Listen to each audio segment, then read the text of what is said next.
All right, good afternoon, everyone, and welcome to the Onsite Renovation Group for July 17th, 2018. We're at 4165 Dunnington Drive in Marietta, Georgia, with my good friend Amy Ransdell.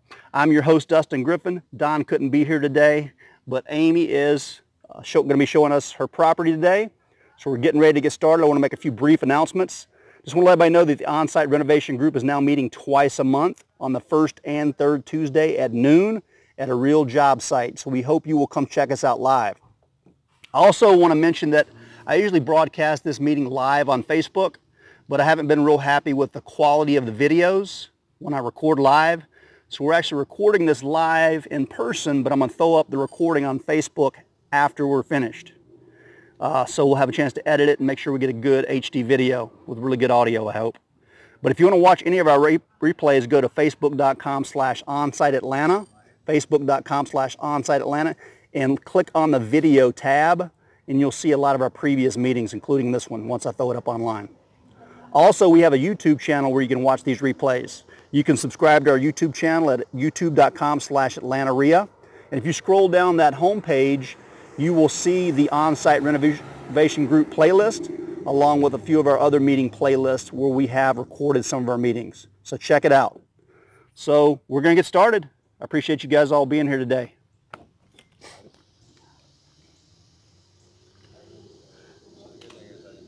All right, I'm just going to pan around the neighborhood so you can see it real quick. Hey, what's up? Nice house across the street. This is Amy's lot. You can see a lot of people are arriving. Hey, what's up? Just want to show you kind of a view of the corner. It's a corner lot. It's a big lot. It was like a jungle when she shows you some of the pictures. All right, everybody, if you guys want to gather around as close as possible, we're going to get started. Amy, you can unmute your mic. Welcome, everybody, to the Onsite Renovation Group. Appreciate you guys all coming out today. Alan and Doug are going to pass out some flyers for you so you can kind of see what the property used to look like, because it was a train wreck. Yes, it was. I'm like, hold that up and I'll kind of show them. I'll kind of zoom in. Everybody, this is Amy Ransdell. Hey, Amy. And this is the property. So you can see how it was like a jungle here before, really overgrown. Ugly red, huge back deck that they tore off. So I just went inside a few minutes ago and made tons of progress. So welcome everybody. This is the Onsite Renovation Group. This is a group that we do for people that are interested in rehabbing properties. And each month we go out twice, the first and third Tuesday of the month at noon. We meet at a different job site. Sometimes we meet before demos even begun. Sometimes we meet after demos begun. Sometimes we meet halfway when it's halfway finished. 80% finished. Sometimes we go back when it's completely rehabbed and staged. So we try to go back and visit these properties so you can see them during the beginning phases and when they're finished. So we do some of our properties. We do some of our friends' properties. We do some of your properties, some of our students' properties. So if you would like to be one of our host properties sometime in the near future, let me know. Already had at least one volunteer here today say, hey, come check out one of my properties. We'd love to, right back there. So we'll do that. But we do this so that we can show you what other active investors are doing, whether they're brand new or whether they've been doing this business for years like Amy has. So you can learn from our successes and our mistakes. Do we make mistakes? Oh, lots of mistakes. Yes, always. So if you think you're going to be perfect, forget about it. Don't wait till you're perfect. Just go. You'll learn as you go. Build your wings as you go down. Yep. You just want to try to be as safe as possible. Buy low. Overestimate your repairs. Ask lots of questions. Because you will go over budget, especially on your first few deals. In fact, you may always go over budget in this day and age. It's hard to always predict what's going to happen. But we do this group for you. We would do this group to help motivate and inspire you and show you what other investors are doing so you can learn what some of the styles are, what some of the styles aren't. Because if you went out to visit one of Art's rehabs versus Amy, they're probably going to be two different animals, right, Art? Big time. Yeah. So the guys always don't have that same eye for design. That's why we do this. So you can see what other people are doing, what you like, what you dislike, and perhaps how you'd like to rehab your own property by seeing what other folks are doing. So I'm really excited to have you all here today. Let's give it up for Amy for hosting us today. Thank you, Amy. So the way this works is the fellows were passing out some flyers just so you could see the before pictures. Sometimes we bring them out on an iPad and flip through them, but Amy was nice enough to make up a flyer today, which I thought was pretty cool.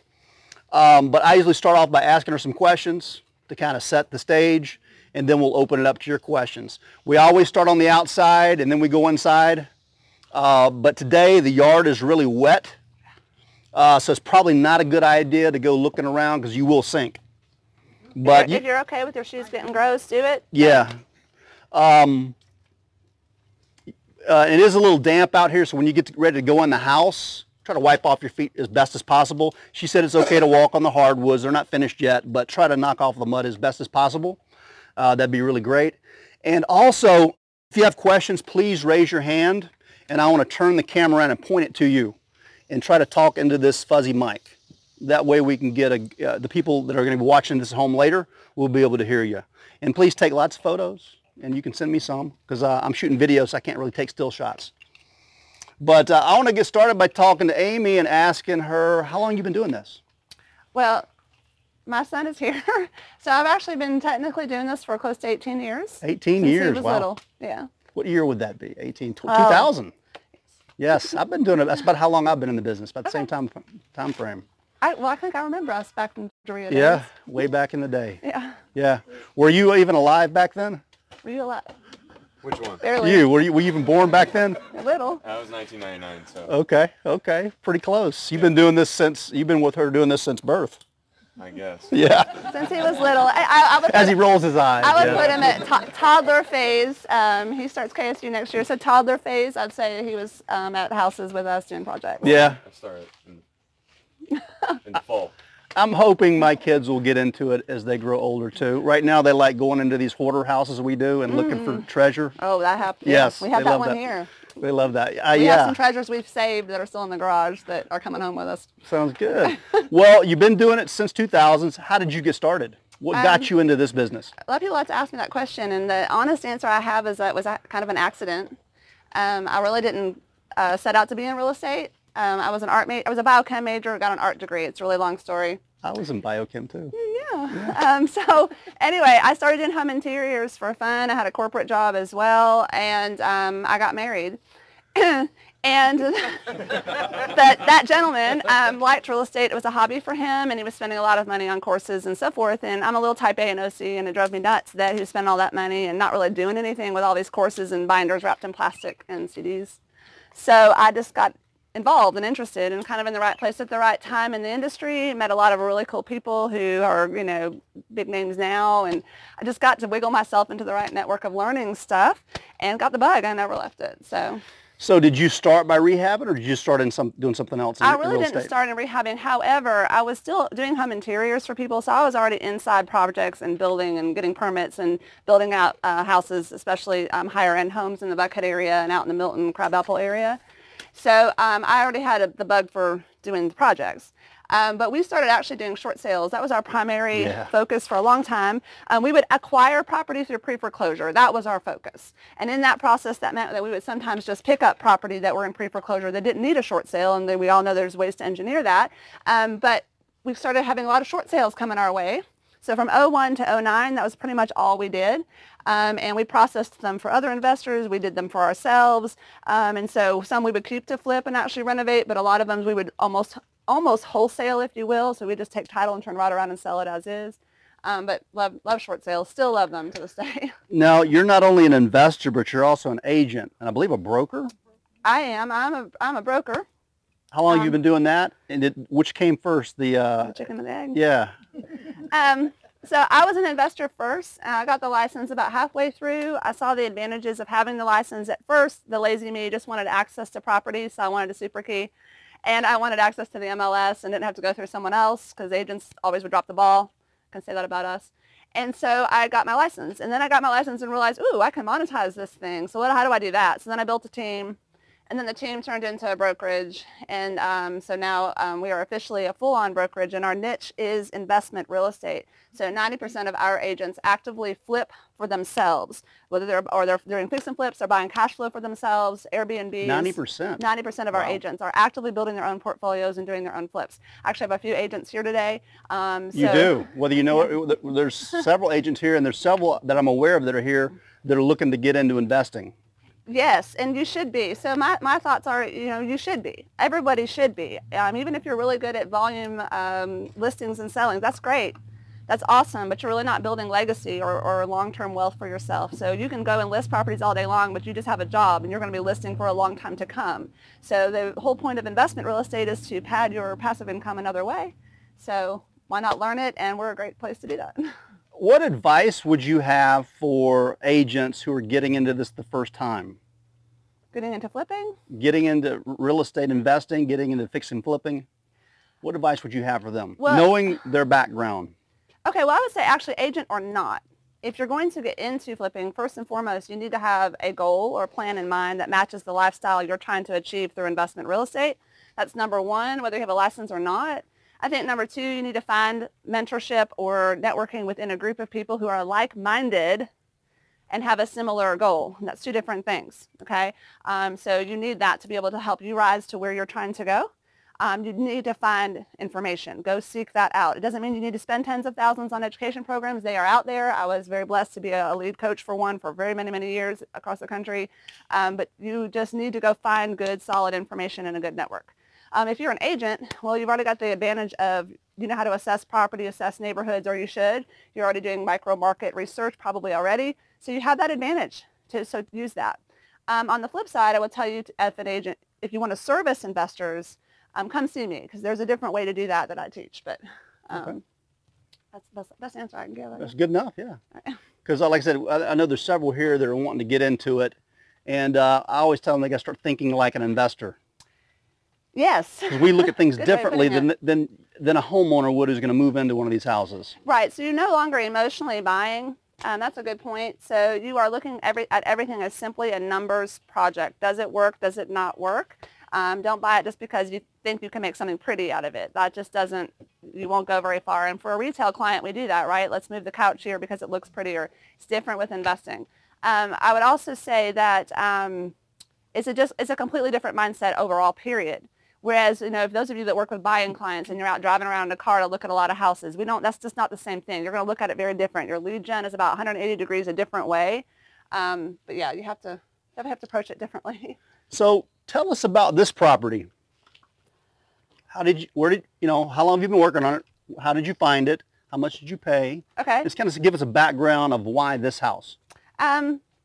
So to be completely lazy and honest and true, I live out this way. Our office is out here. So when we can find a good deal that's actually close to our office, I will fight harder for it. Absolutely. I fight hard anyway, but not being able to have to drive to West End is kind of cool. So that was part of it. This actually came from a wholesaler that I have been good friends with and known for many, many years. And I have made sure to keep that as a very tight win-win value-add relationship on both sides.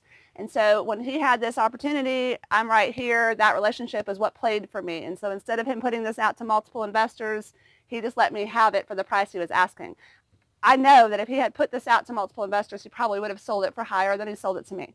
But that relationship played for me. He also knows I will close. That's my value add. He knows if I put it under contract, I'll take it. So our purchase price on this was $165,000.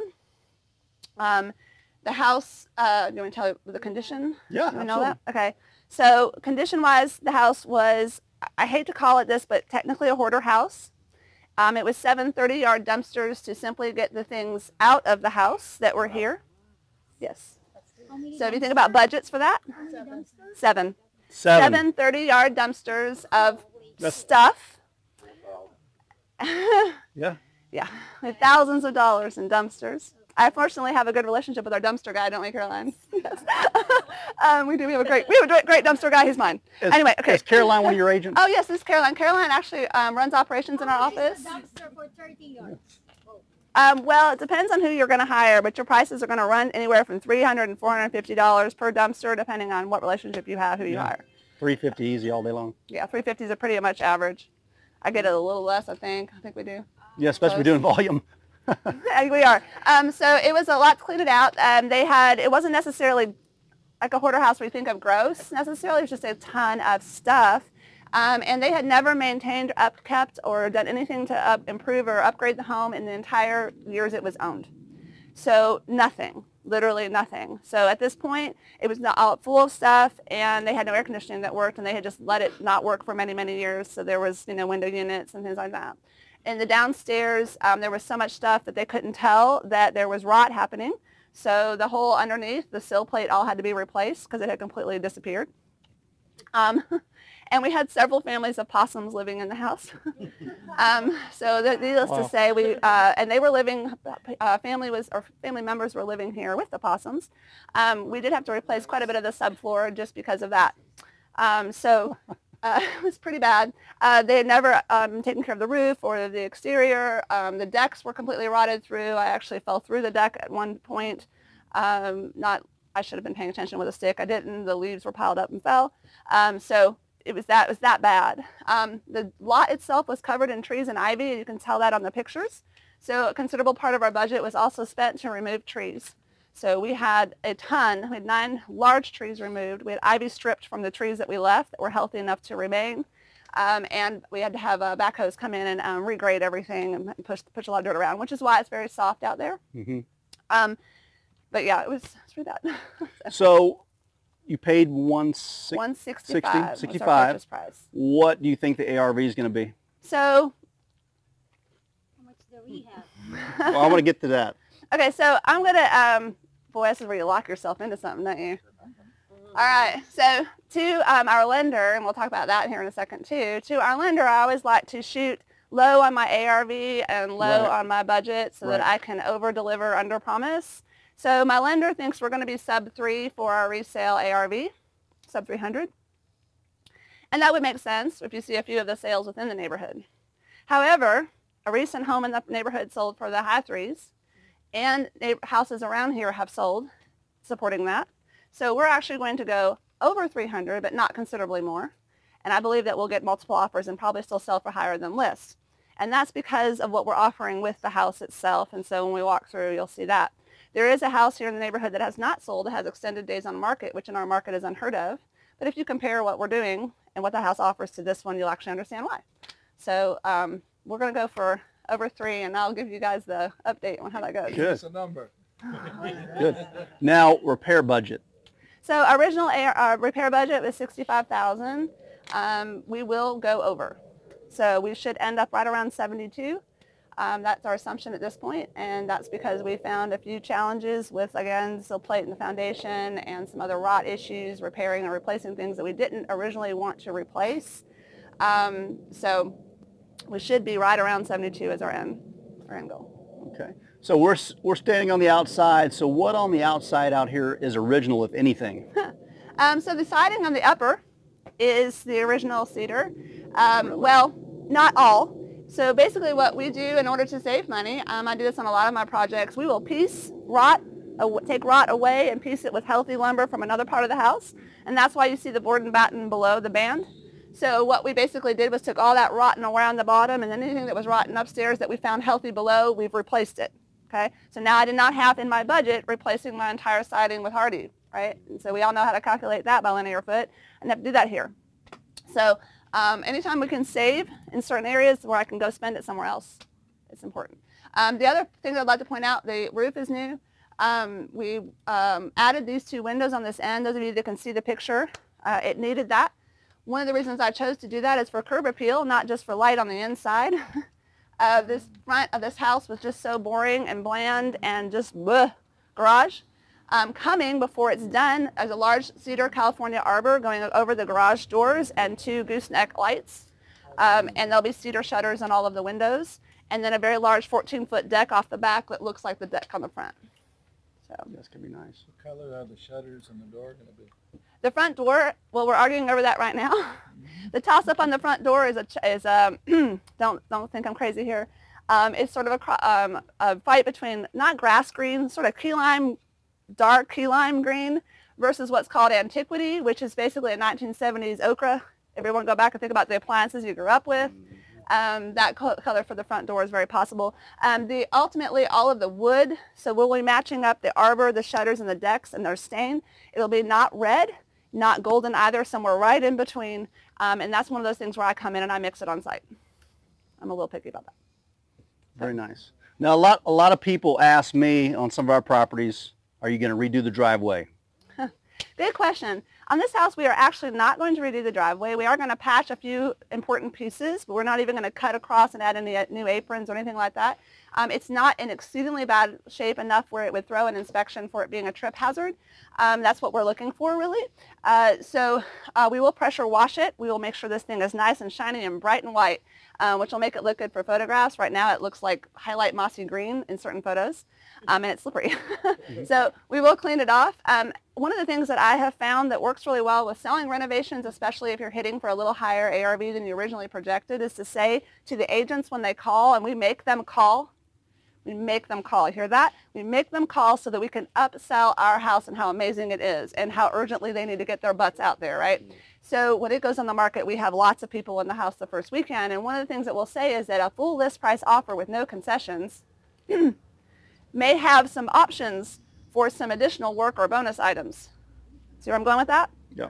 So something like a driveway repair or finishing out a basement or things like that can be part of those. Nice. Do you put a lockbox on it before an open house, or you just have an open house and you have agents that upsell, or you try to upsell the house before the open house?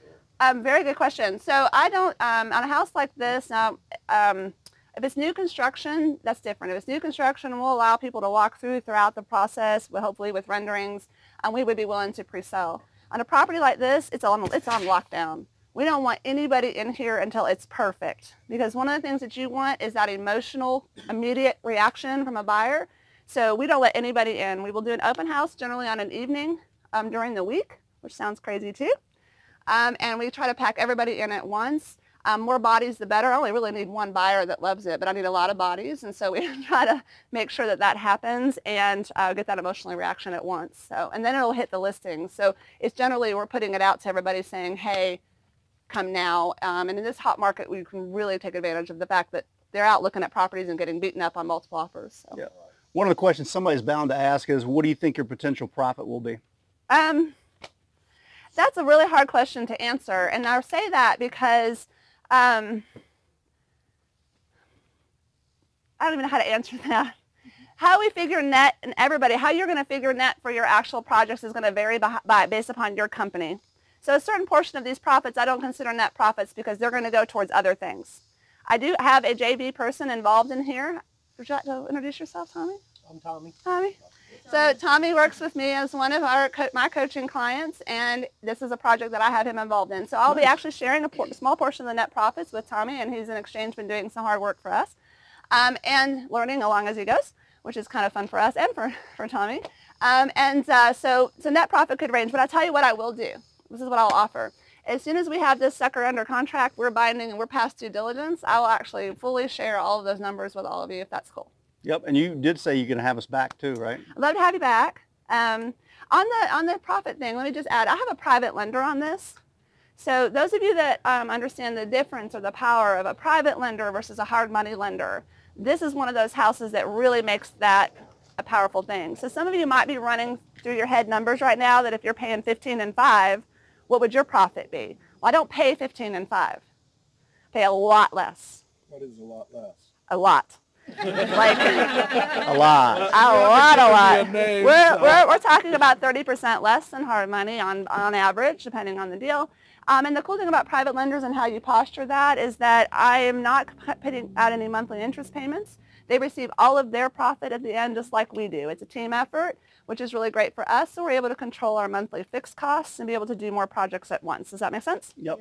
So as a follow-up to my question about the profit, what would you expect your minimum profit to be on any fix and flip deal? Oh, that's a great question. So some people are percentage people, some people are total amount.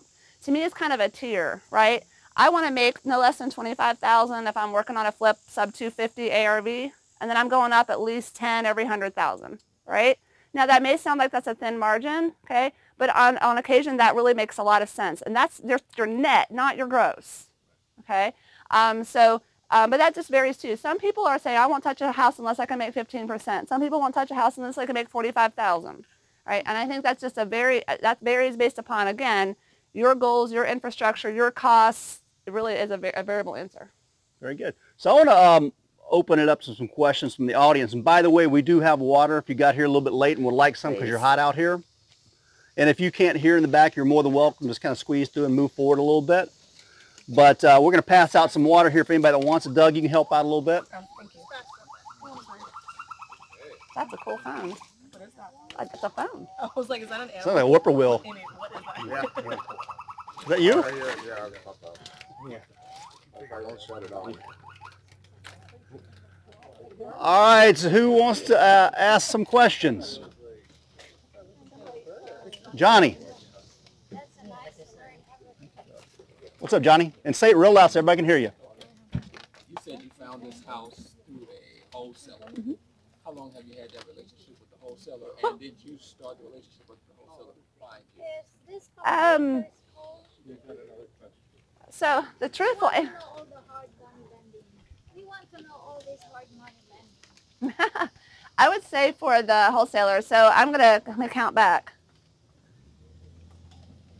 I'm gonna go 9 years back. And he was just getting started in the Atlanta real estate market and somehow ended up in my brokerage office when I was way up in Woodstock looking to learn things. And I remember I kind of fell in love with his personality.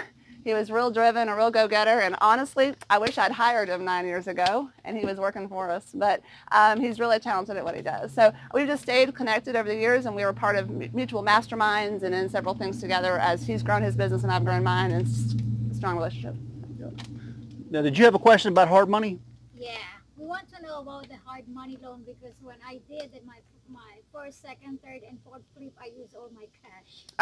And now I'm ready for the hard money lending. Well, you may mean private money lending. Right. Private money is what she's talking about versus hard money, which is harder. Yeah. Harder terms. Literally. Yeah. I had a partner in some other areas that I've been flipping. I financed the construction. Okay. So we were 50-50 with the commissions or whatever. Okay. That's why now I want to make it broader. You know, I want to expand more because I can sell my house in less than 2 hours. More, you know, I sold my 3 houses in 1 day. So now I want to expand. Okay. Because most brokers are waiting for my output. So I want to make 3 or 4 hard money lending, which is all my profits are all my backup. Okay, so let me clarify. You yourself want to be a lender? No, you want to go get hard money. Yeah. She keeps saying hard money, but I think she means private. Okay. Private. Okay, because I was going to say, so let's actually answer both ends of that. There's 3 ends of that question I'm actually going to roll with. One is if you really want to use hard money, that's totally fine, okay? So I suggest that you go and apply with all the hard money lenders in town and find out what products they have and how they assess you and the deal. Are they credit-based? Are they asset-based? What are they going to require you to bring to the table? Get as clear as crystal with each hard money lender in town and ask your colleagues which ones you should or should not work with.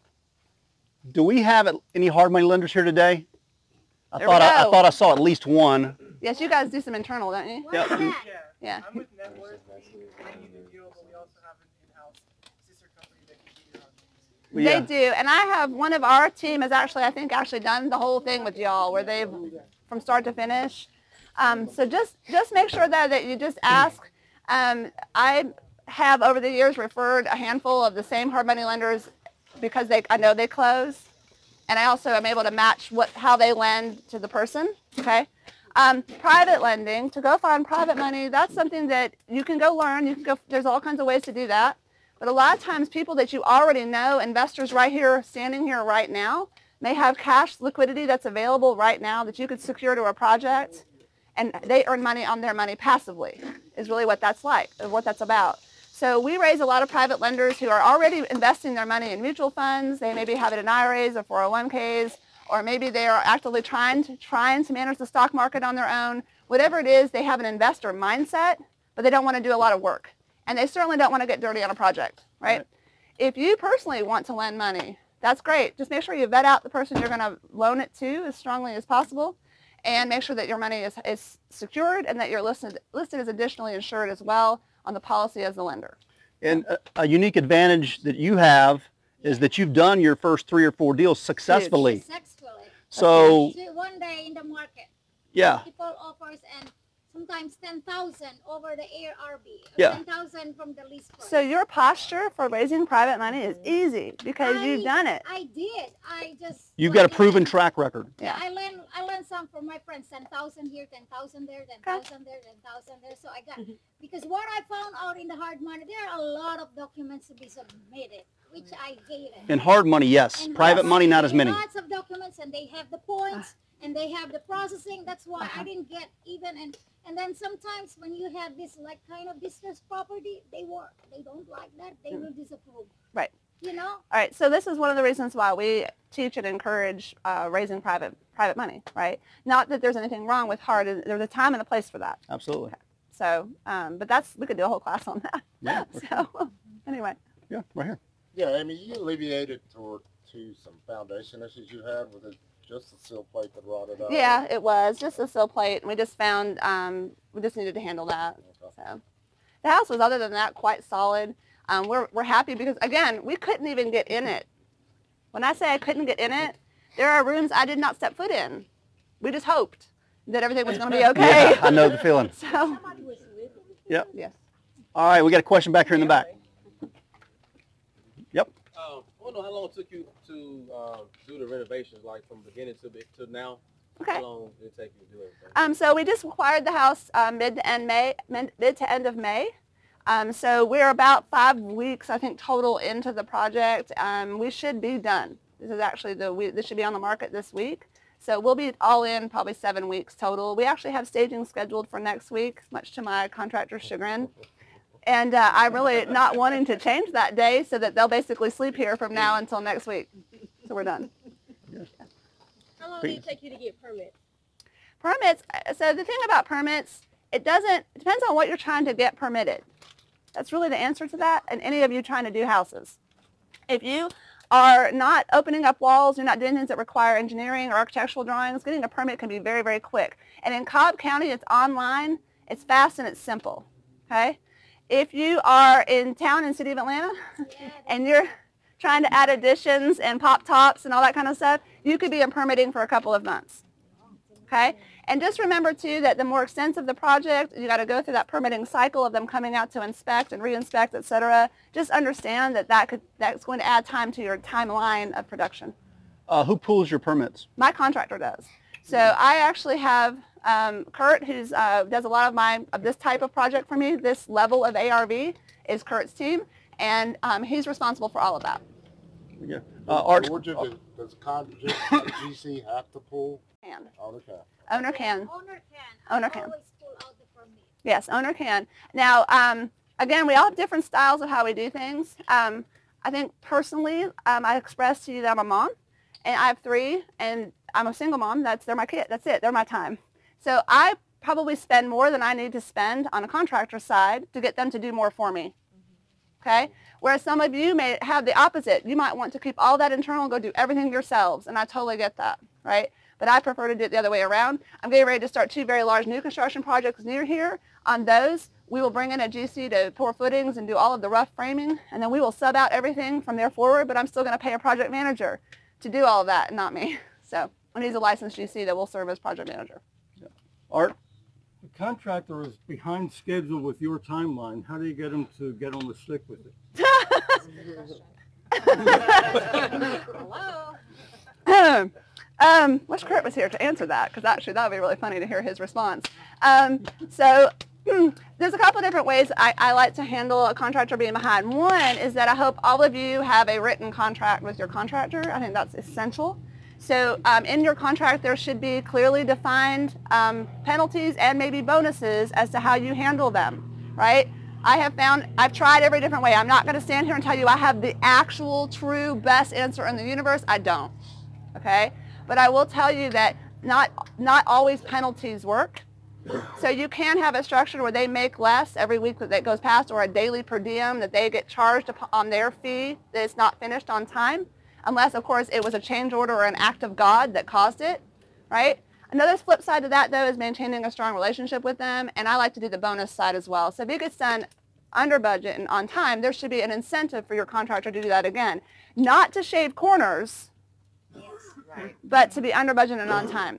My scope of work, my contract with my contractors, I'm extremely anal on code violation stuff. I want my buyer's inspector to come through and not freak out, right? So I just helped another client sell a house, and he had 96 items come back on his inspection report.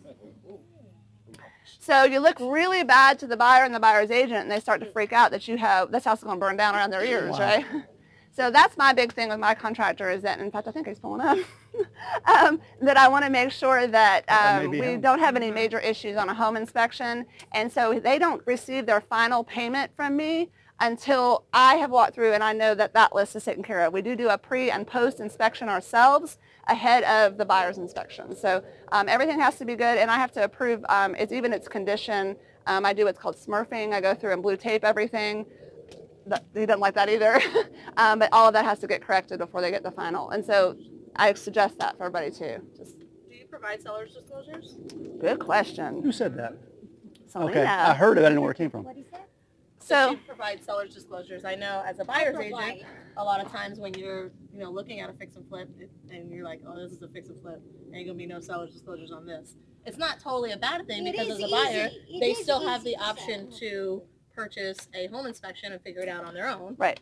But it's always nicer if So we're a buyer beware state, right? So the buyer should go and do their own home inspection and all that. I also truly believe in making a buyer love my home over everybody else's. I like to define myself above the other renovations in the neighborhood, the other ways that people do things. So I'm a believer in doing a home inspection, or doing a seller's disclosure. And there's arguments between my colleagues at the highest level. We love each other, and we'll argue over this. The thing is, they changed the seller's disclosure in 2018, the way that it's written out. It makes it almost more difficult to actually answer it when you haven't owned it very long. I've never owned or occupied the property. So my seller's disclosure, I provide one, but it says in big black stamp made with PDF program I have never occupied the property, right? So I can't answer everything on the seller's disclosure because I literally have not lived here. So I share what we know. And then we will attach as exhibit a basic, very brief outline of what was done in the scope of work. So if it is a new HVAC system, then we list that.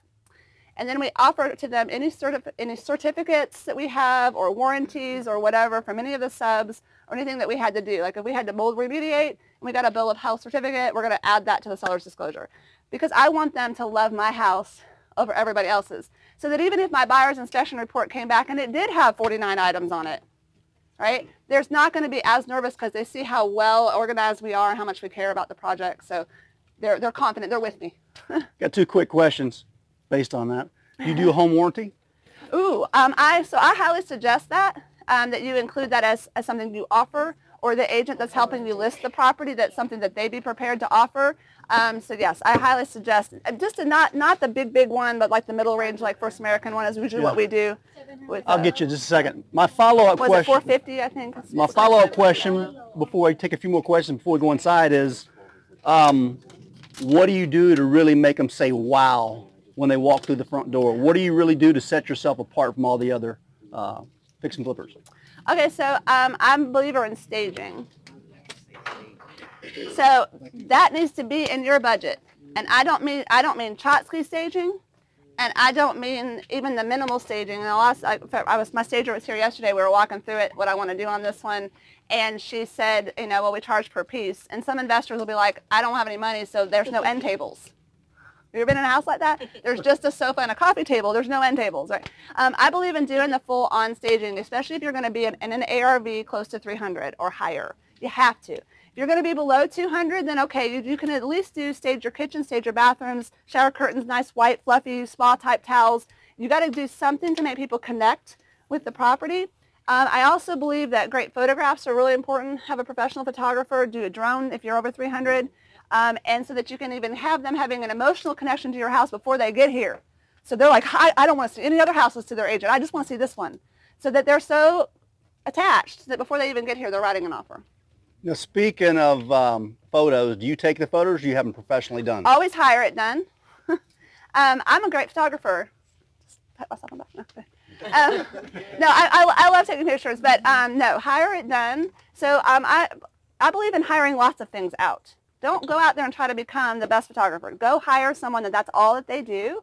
And again, the drone thing is actually, I think right now, again, a way to set your property aside from other ones. Yeah. So as a follow-up to my question, wow factors. You said the staging. What do you do to make them say really like wow? What little as far as details on the house? Details of the house. Yep. Because we're going to go in and not see them all because you're not done. Won't see everything today, but we want to hear what they're going to be. Okay. So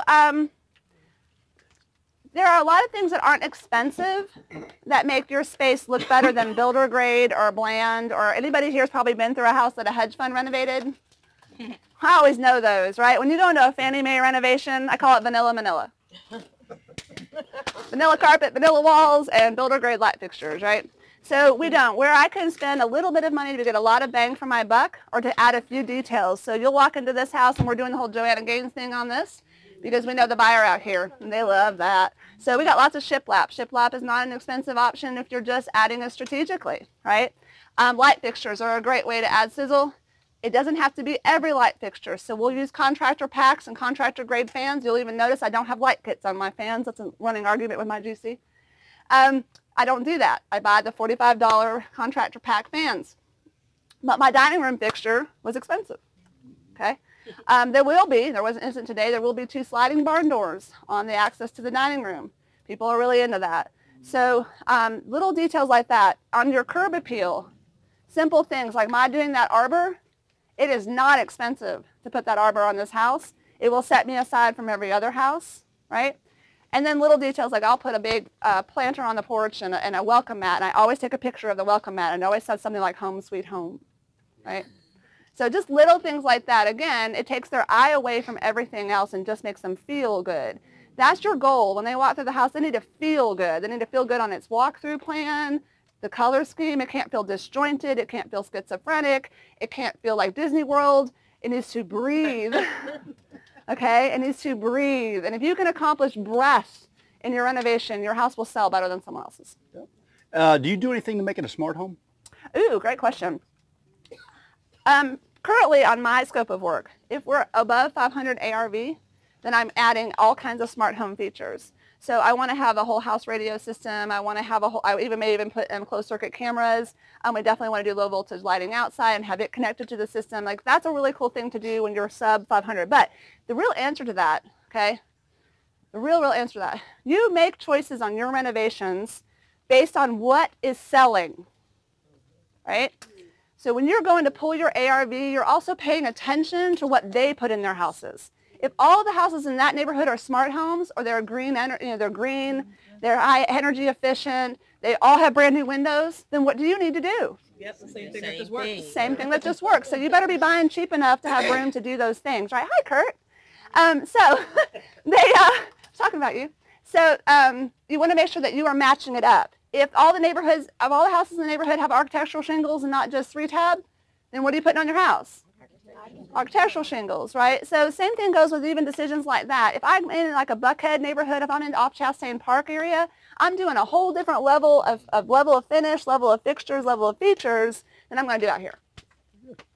We had a question right here first, and I'll get to you. Okay, so how do you feel about having an inspection done yourself? And that way the contractor knows you're going to do that. You're offering it to the buyer, even though they have an option of doing their own.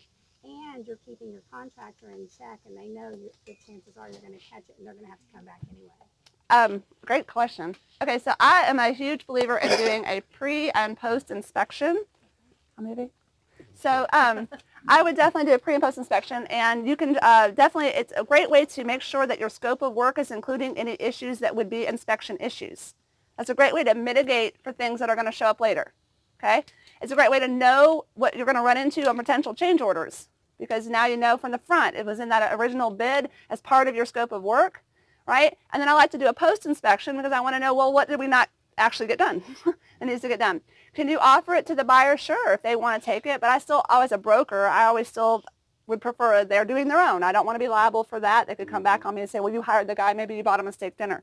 So I'd rather them still do their own inspection.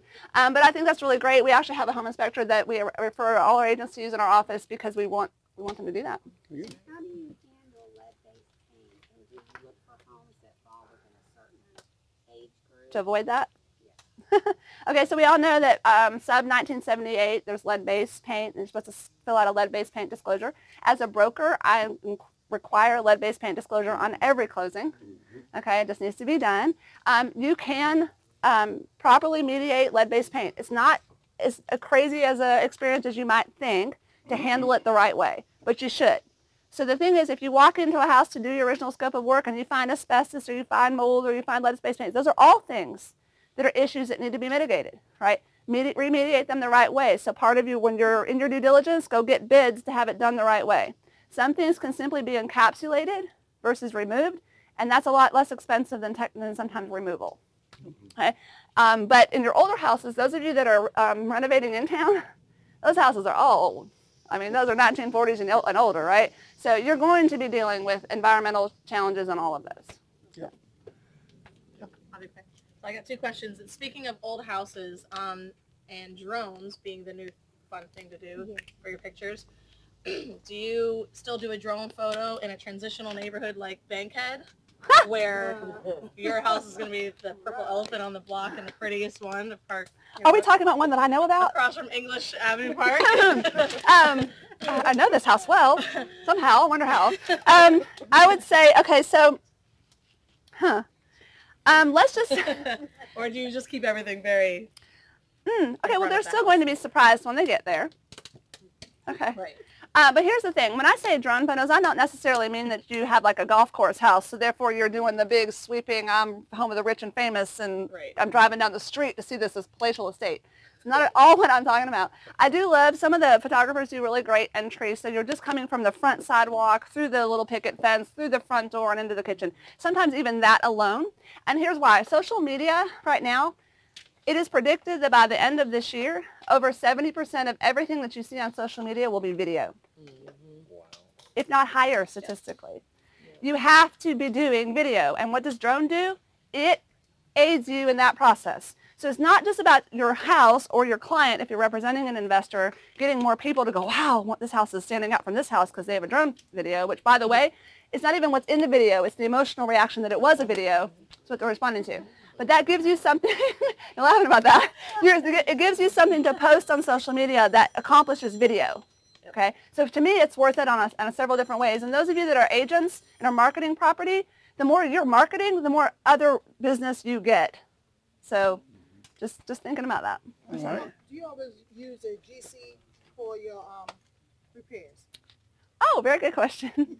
Okay, I think I mentioned earlier that we all have different ways that we do things.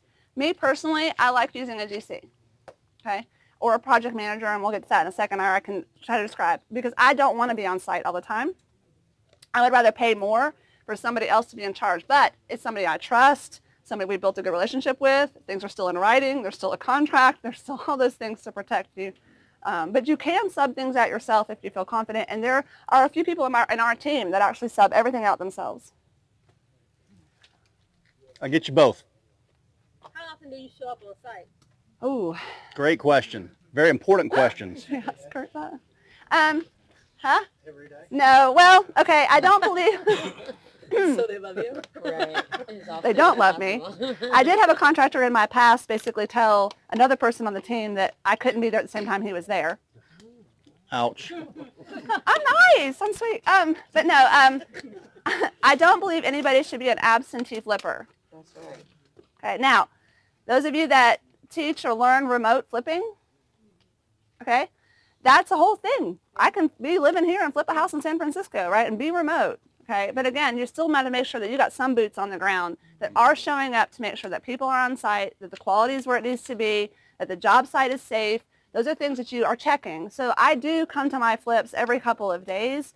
I tend to be very random about it. I do that on purpose as well. I want to see that when they tell me that people are on site, that they're actually on site, that they didn't just arrange to be on site because they knew I was going to be there, right? But I do believe that you should be going and checking. It holds everybody to a higher standard. And it gives you the opportunity to document as you go as well. Yep. All right, we had a question back here. Will you go into detail about how much you blue tape? Smurfing. Punch out. Punch out. Punch okay, out. well that's what we call it on our team. Punch Putting out. blue tape everywhere. I wear as a bracelet a big roll of blue tape, and I walk around the house and I stick a piece on everything. I don't want to put very much blue tape out. Ideally, I don't want to. I shouldn't have to put any out, right? Okay. But my point is that you should be bringing attention to anything that you know will stand out as an issue with a buyer or aesthetically stand out as an issue. Quality. Yep. What's your sweet spot as far as looking for a property, acquiring? So purchase price and ARV, and why? So what's this, like the industry standard formula that you hear all the time? So 70% of after repair value minus the cost of repairs should be your max allowable offer, right? That's the formula we hear all the time. I would say that there's some variances to that. A, based upon your risk tolerance. B, your cost of finance. C, how good you are at getting your materials pricing and contractor pricing at, because that's all creating equity, right? And where was I going with that? Well, that's it. I mean, that could range. Oh, I know. Where the house is. If the house is in a highly desirable area where there's extremely low days on market, right, like we're sitting in here out in East Cobb, right? Okay, then you might play higher on the formula. You might do 75% of ARV minus repairs. Whereas if I'm off Bankhead Highway on a house like you're talking about, where it's literally all by itself and there's almost commercial and nothing around it, that's a risk. I might want to buy 60% of ARV minus the cost of repairs, right? But it all, at the end of the day, boils down to you and your resources and your situation and your goals. I mean, seriously, it does. And there's a huge difference between 15 and 5 hard money and lower cost of finance. Yep. Would you ask your GC to map out the stage of the repairs so that you can follow up on it as you do your check-in? Okay, so those of you, particularly those of you that are using hard money, you have to do that anyway. So with your contractor, you want to be doing a line item budget and a schedule, right? So that you are following a certain order of construction, not just for you to be able to follow along and make sure it's checking off, but because that's how you're going to do payments to him and draws from your lender. So you do want to have a detailed line item and a detailed schedule. It doesn't mean that acts of God and other things don't happen and change things. This week is a good example. I'm supposed to have this gigantic deck off the back, and I really wanted it on here before y'all came for 2 reasons. One is the French doors are up there. I don't want anybody to fall to their death. Second of all, bad. Second of all, I wanted an extra place with all the bodies for egress in and out, right? However, our original deck guy went MIA. He had a nervous breakdown. We actually found that out later. He did fall apart. We don't know really what bad or anyway. Lost him. Okay. He hit his shelf life, which happens with contractors. So we had a shelf life issue. Then we brought on another guy, and his wife was in a horrible accident on Friday, and it's very sad. And so in the hospital, the whole deal. So he couldn't do my deck. And so then we went to another guy, and he really loved the World Cup. Therefore, I was not available because he had to watch the World Cup and needed to recover yesterday from the World Cup. So needless to say, even though we have a long list of people who could build our deck, we don't have a deck, right?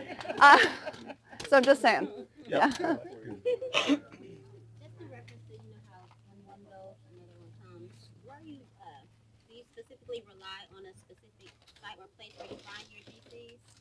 Oh, to find a contractor. Okay, that's a daily question in our team, daily thing for us.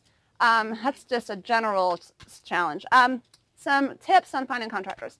One, you can ask for referrals from your network, but we tend to hold our good contractors really close. Yep. We don't share them, right, Kurt? Nobody asked Kurt for his business card. He won't give it to you. So, right? So, you want to hold... He's not. He's been with me a lot of years. He knows. So, you want to keep your contractors close, but here's the reality. And I have found this. I have gotten actually some good contractors over the years because one of my colleagues that referred them to me because they were in a position to not be doing some flips right now, but they love their contractor. They know I'll treat their contractor well, so they share their contractor with me. So don't hesitate to start with your network, number one.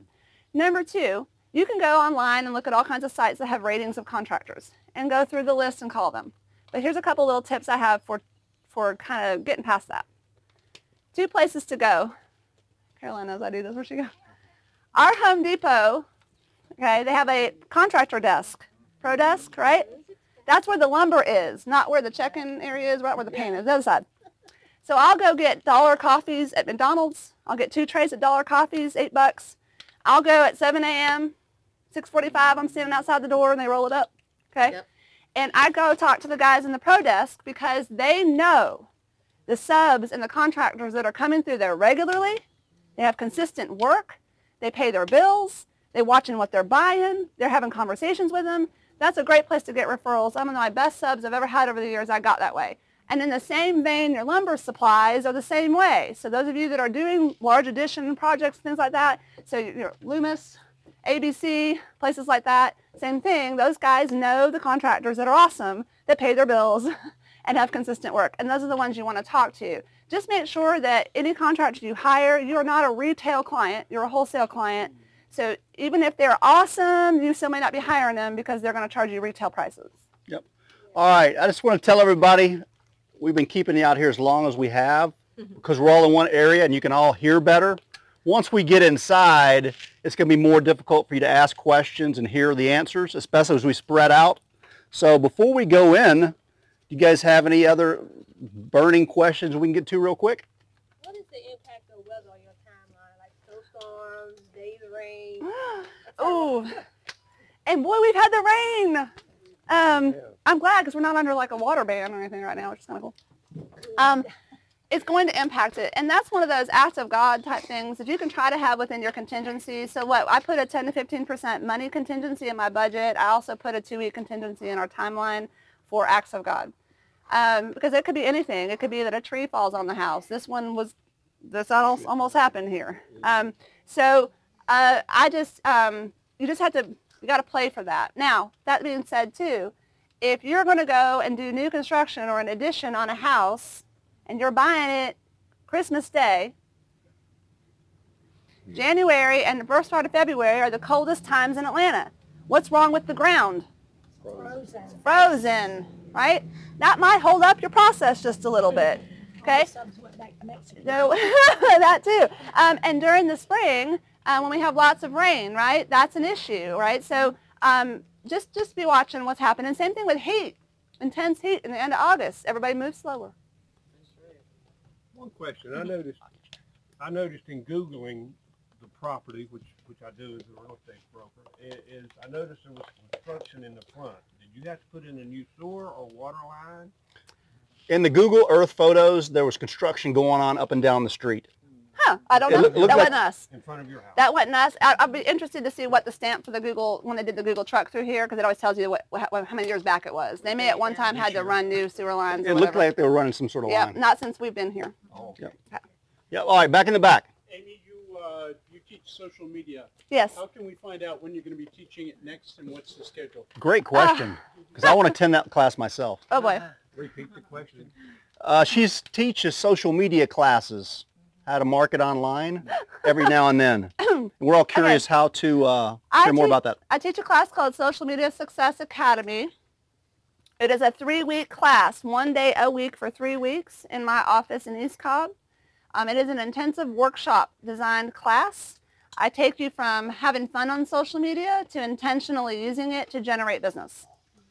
And it's a lot of fun, but it's hard work, and it has homework. So you're not just committing to being there, you're committing to some intensive homework. And if you do the homework, you'll get results. Okay? It's a lot of fun. Yes, Scott's taking it. Yes, you have a couple of deals because of it. Okay, so you have to come to my class. The next one will be the middle of August into September. I have not committed to the dates, but if Dustin's good about giving me an attendance list for today, we'll make sure that you guys get an email update as to the next days to register for that. And definitely register as soon as you get the email, because it's a small seating class, because I'm one person, and it's a workshop. It's not a lecture. So I'm walking around and I'm working with each of you, so I can't necessarily have it be too big. And if I can't email something to everybody, I can definitely throw it up on our social media and our webpage. Yeah, that would be great. When you get it. Okay. When you get the firm date. Yeah. Amy, these are the original windows? On this side, yes. And then these are new. Yep. These are single pane? Yes, they are. Yep. So that was a good question to point that out. We made a choice to leave the old windows. They're in great condition. They work. They all operate just fine. And in this neighborhood, a lot of the houses still have the original windows. Remember what I said, right? Okay, so to me, they operate well. We'll keep them, by the time they're done, they're scraped as clean as they're really supposed to be in the end. They'll look great. All right, we got a few last minute questions before we go inside. Yeah, Vina. Workshop during the week on the weekend? It is during the week. I have gotten that question last time we did it. It's possible we could do a weekend thing. The challenge with weekends is the homework stuff. I really could cram it all into one day, but we'll talk. Okay. What's the name of the course? It's called Social Media Success Academy, and I'll make sure Dustin has a way to let everybody know about it. So. I can definitely do that. So it was built in 1975, I think. I'm not standing in front of it, and I don't memorize stuff like that. I'm visual, not. 75, I believe. That's a great segue question. And I think it's just right under 2,000 square feet, if I recall what the actual was, like 18 something. I can pull it up while we're standing here in our file. Yep. Yes. Well, we have a lead paint based disclosure, and we've encapsulated with and painted everything, so we're fine. You're going to put mullions in these windows? Yes, there will be grids in the windows. We want them to match all the other windows, so it'll all look uniform. And the same shutters will be on all of the windows as well, so I'll pull it all together. Yeah, good question. Well, you guys ready to go see the inside? Yes. All right. All right, don't be overly critical. It's not done. Yeah, and I want to remind you there is a floor mat. Just kind of wipe your feet off as best as possible, please. But Amy, I'll follow you. You're going to go in first. Oh. Lead on. And if you guys want a water, grab one on the way in. Yes, please get waters. I'm going to fall. Huh? Watch out, there's holes in the pine straw. Yeah, watch your step. The ground is not totally level.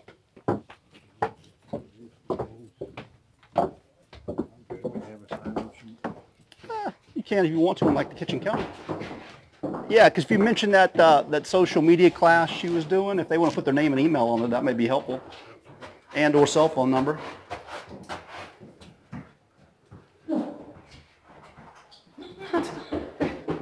Out of my grip. Let's try that. I got my fancy new light. Let's see if it works. Boy.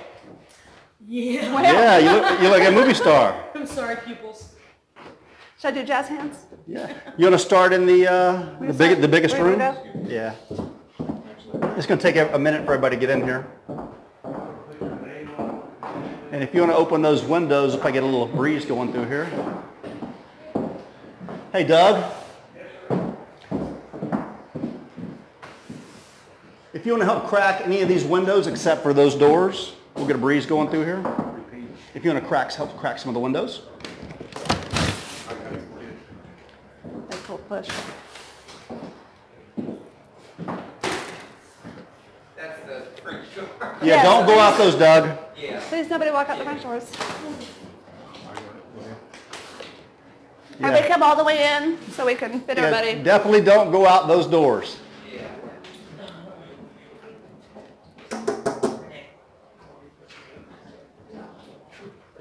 See, my son knows Kurt. Oh, that's Kurt the contractor. Okay, that's what I figured. No, I don't want anybody to know them. Come on now. They'll be social All right, media, all like right. facial recognition or something. You guys just come on in as best you can. And she's going to kind of start telling us about the rehab. Just want to give everybody a chance to get in here. I think almost everybody. Squeeze in. Yeah, feel free. Come stand by a window where it's a little bit cooler. But remember, do not go out that door. Don't open it.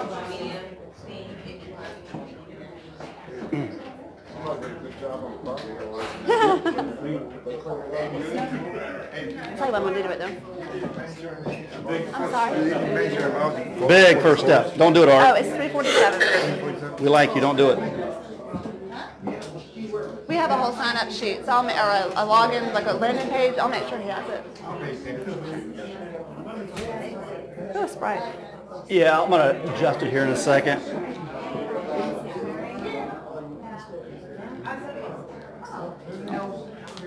I'm constantly trying to improve my videography skills. How's that? It's all better. Better? Although I'm still blinded. You look good? That's what matters, right? All right. So, Amy, tell us about the interior and what you're doing. And so our budget, like I said, is not exceedingly high. So I want to get a lot of bang for my visual buck without spending a lot. If this was a mid 400 ARV, I wouldn't have any of this 360 trim. I'd be taking it all out. I'd be doing nice Craftsman butt joint trim everywhere and totally knocking it up a notch. I don't need to do that for this ARV. This is considered a first-time home buyer type purchase point out here in Lassiter High School District.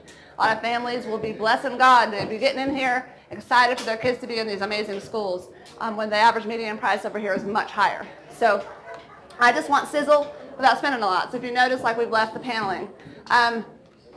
So just to give you some minimal things that we've done to the house in general, you saw the pictures. It was really dark. It was full of stuff. This was one of the rooms I actually could not get in.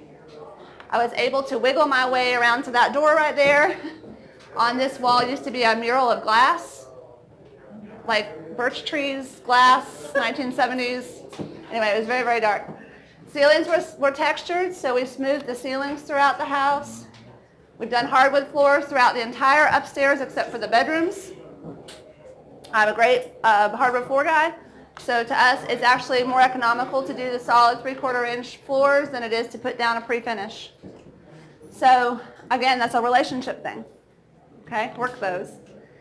We did open up, we did change a couple things. We did open that doorway as much as we could without having to have an issue. Which doorway? That doorway right there. Okay. And we did change the access to the dining room. So when you first came in the front foyer, you saw a doorway with a light. That is now the dining room. It was being used as a bedroom before. It is now a dining room. We changed its doorway so that, remember, I'm all about breadth and emotional impact. So coming on that doorway will be sliding barn doors so that when you open the front door, you get that before and after even there. So there'll be a picture of walking in, doors shut, a picture of walking in, doors open. Okay? So Amy, are you saying that, I can see this was the original paneling, so you're saying that this is what's going to close with barn doors? No, the door to the dining room. Oh, in the dining room. Okay. That was our breakfast area and kitchen. This room is actually the reason, though, that I was willing to buy the house. Yeah. So this floor plan, you see this floor plan a lot in East Cobb, and in some of the floor plans, the house, this is a more narrow end of the house, and the family spaces are on the other side. And this is a bedroom over the garage, right? When I got here, so when I saw the pictures, some to me like, oh, I don't know if I'm gonna like it. I got out here, I was like, holy cow, it's a huge room, right? So we were like, yes, I'll take it. And this is really what sold us. We did add the windows on this wall, again, also for light and air and depth in this room, and also to change the curb appeal outside.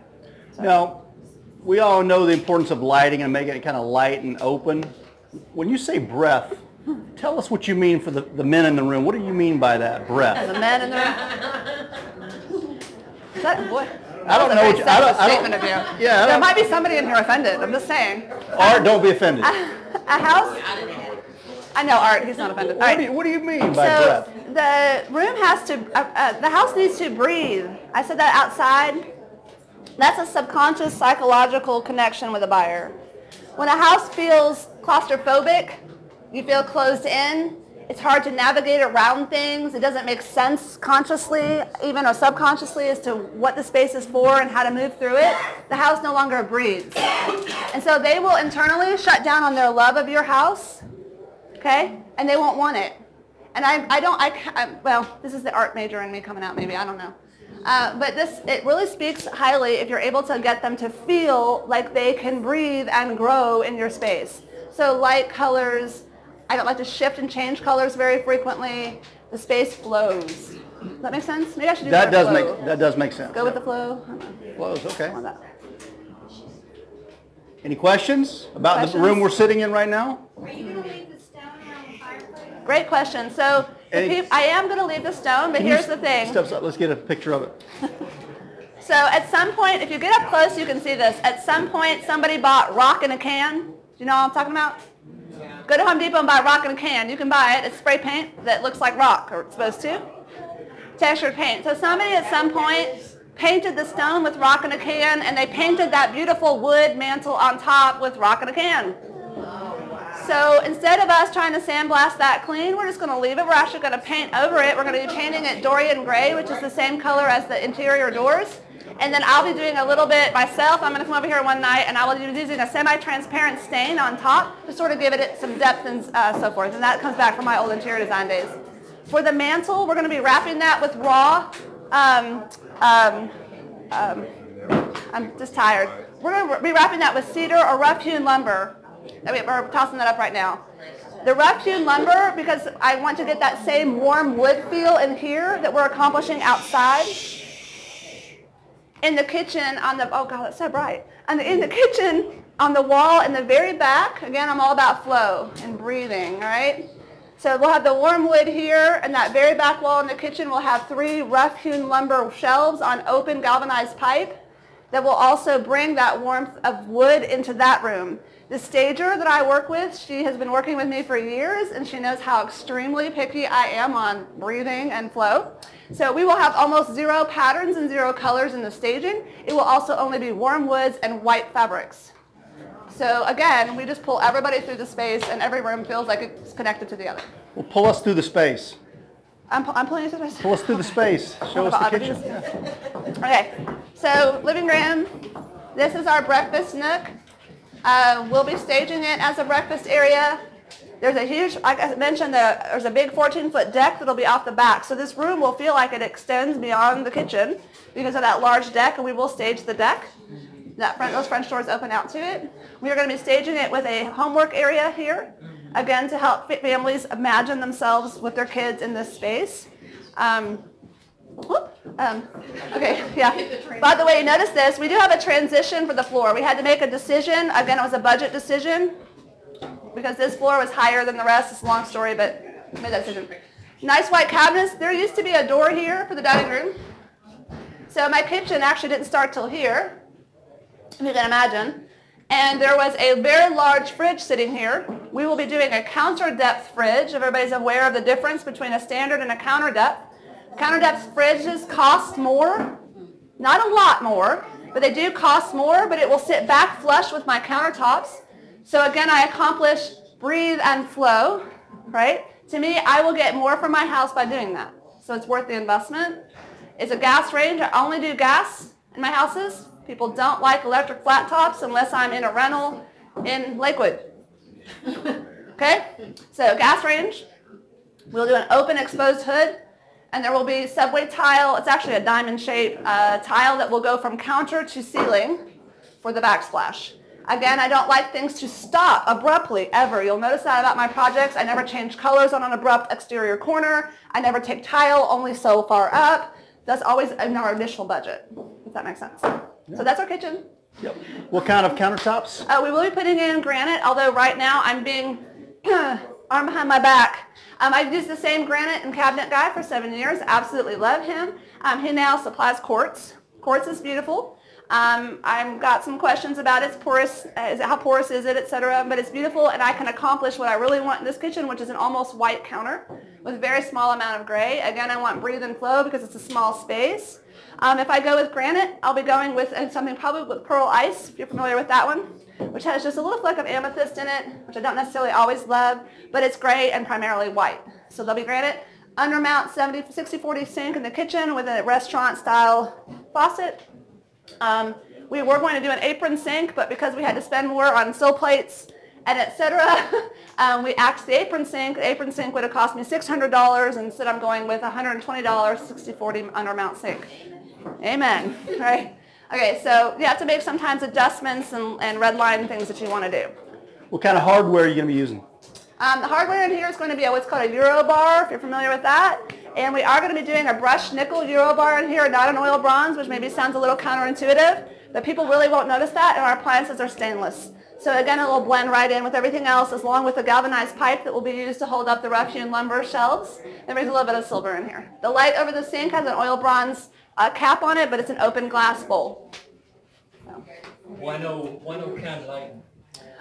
So no can light. We're going to be putting in an LED flush mount, and it's one of the nice ones that's real thin, right?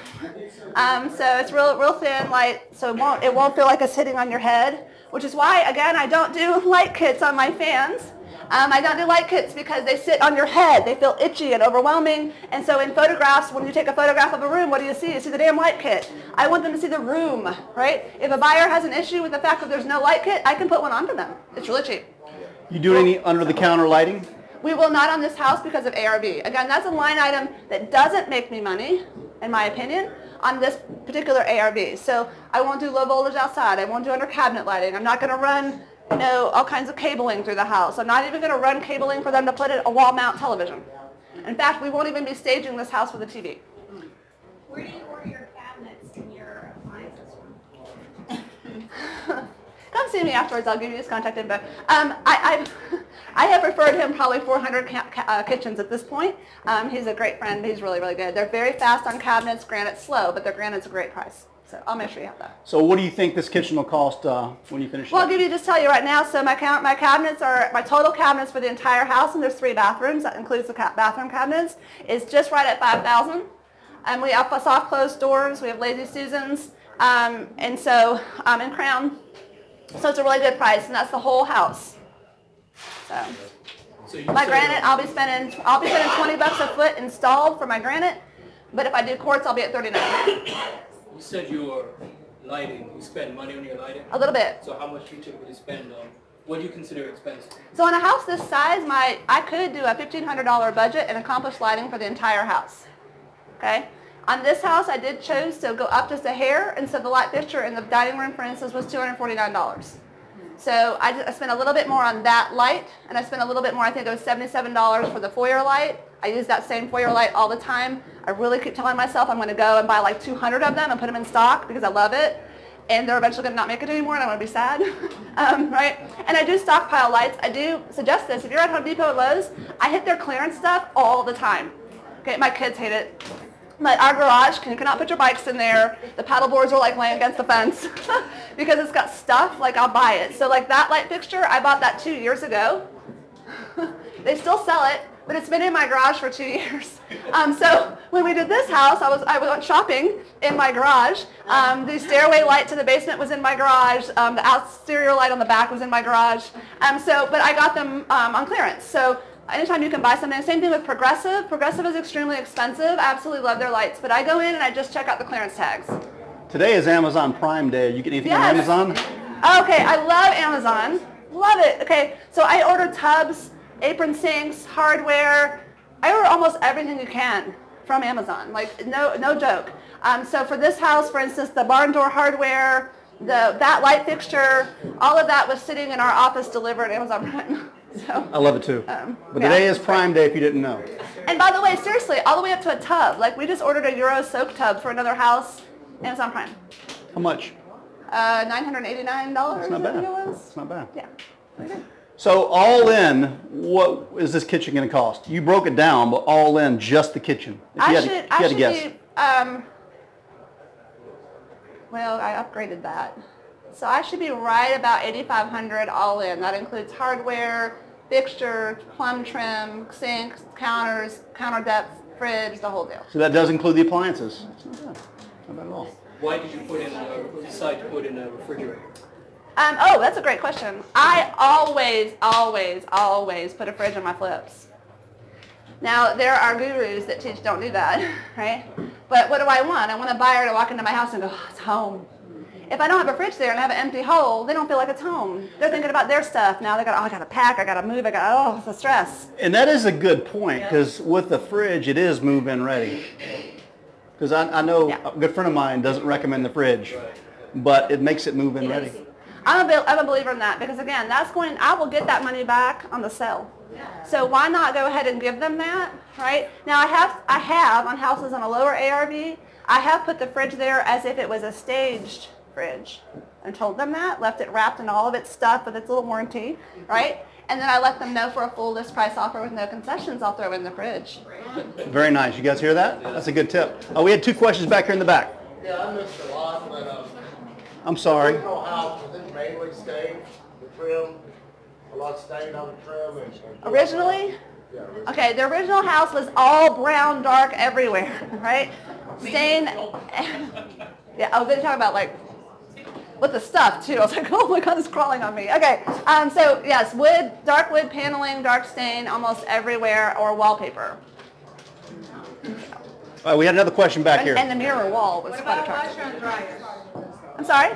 Her question is, what about washer and dryer? Really great question. I never throw in a washer and dryer. That is something that I leave open, but I will stage the laundry room with a couple of things. It costs next to nothing to put a wood band on the wall with some S-hooks. So what did I just accomplish? A mudroom. Yeah. Right? It's psychological, right? And how expensive is it to go to Big Lots or the dollar store even and buy a wicker laundry basket and a couple of white towels and just let that sit there on the floor in front of where all of the drains and stuff are? It takes the eye away from the messy part and reminds them that it's a laundry room. I do have a couple little things I buy too. Like I was at Queen of Hearts Antiques the other day. I bought this silly little sign that says, drop your pants here. It's funny, right? You're bad. Okay. So it just reminds people, again, it kind of gets some humor. Again, that will help them connect to my house. It's a humor moment. I like those too. I always put out signs that say home sweet home, or home is where your heart is, or love, or dream, right? So when you come through my staged property, you will see that I strategically place those throughout the house, the master bath, particularly the master bedroom and so forth. All right, so let's go see these master baths. Well, we're crowded in here, aren't we? All right. You guys do the best as possible to follow us. You want to look at that? Yeah, while we're here. Hi. So this is the dining room. This will also serve some people as a home office.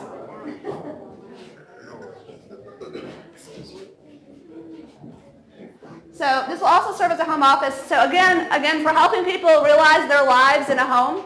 Out here at East Cobb, it's not unusual for people to have commuting jobs. So they're driving to Atlanta only maybe 2 days a week, and they're working from home the rest. So we'll be putting barn doors on this.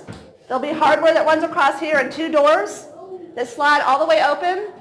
So it feels open and breathes, but they have the option of closing them, which they love. It's very picture-upper style. They all love that. Close those doors so they could have a home office if that would be what they would prefer to do.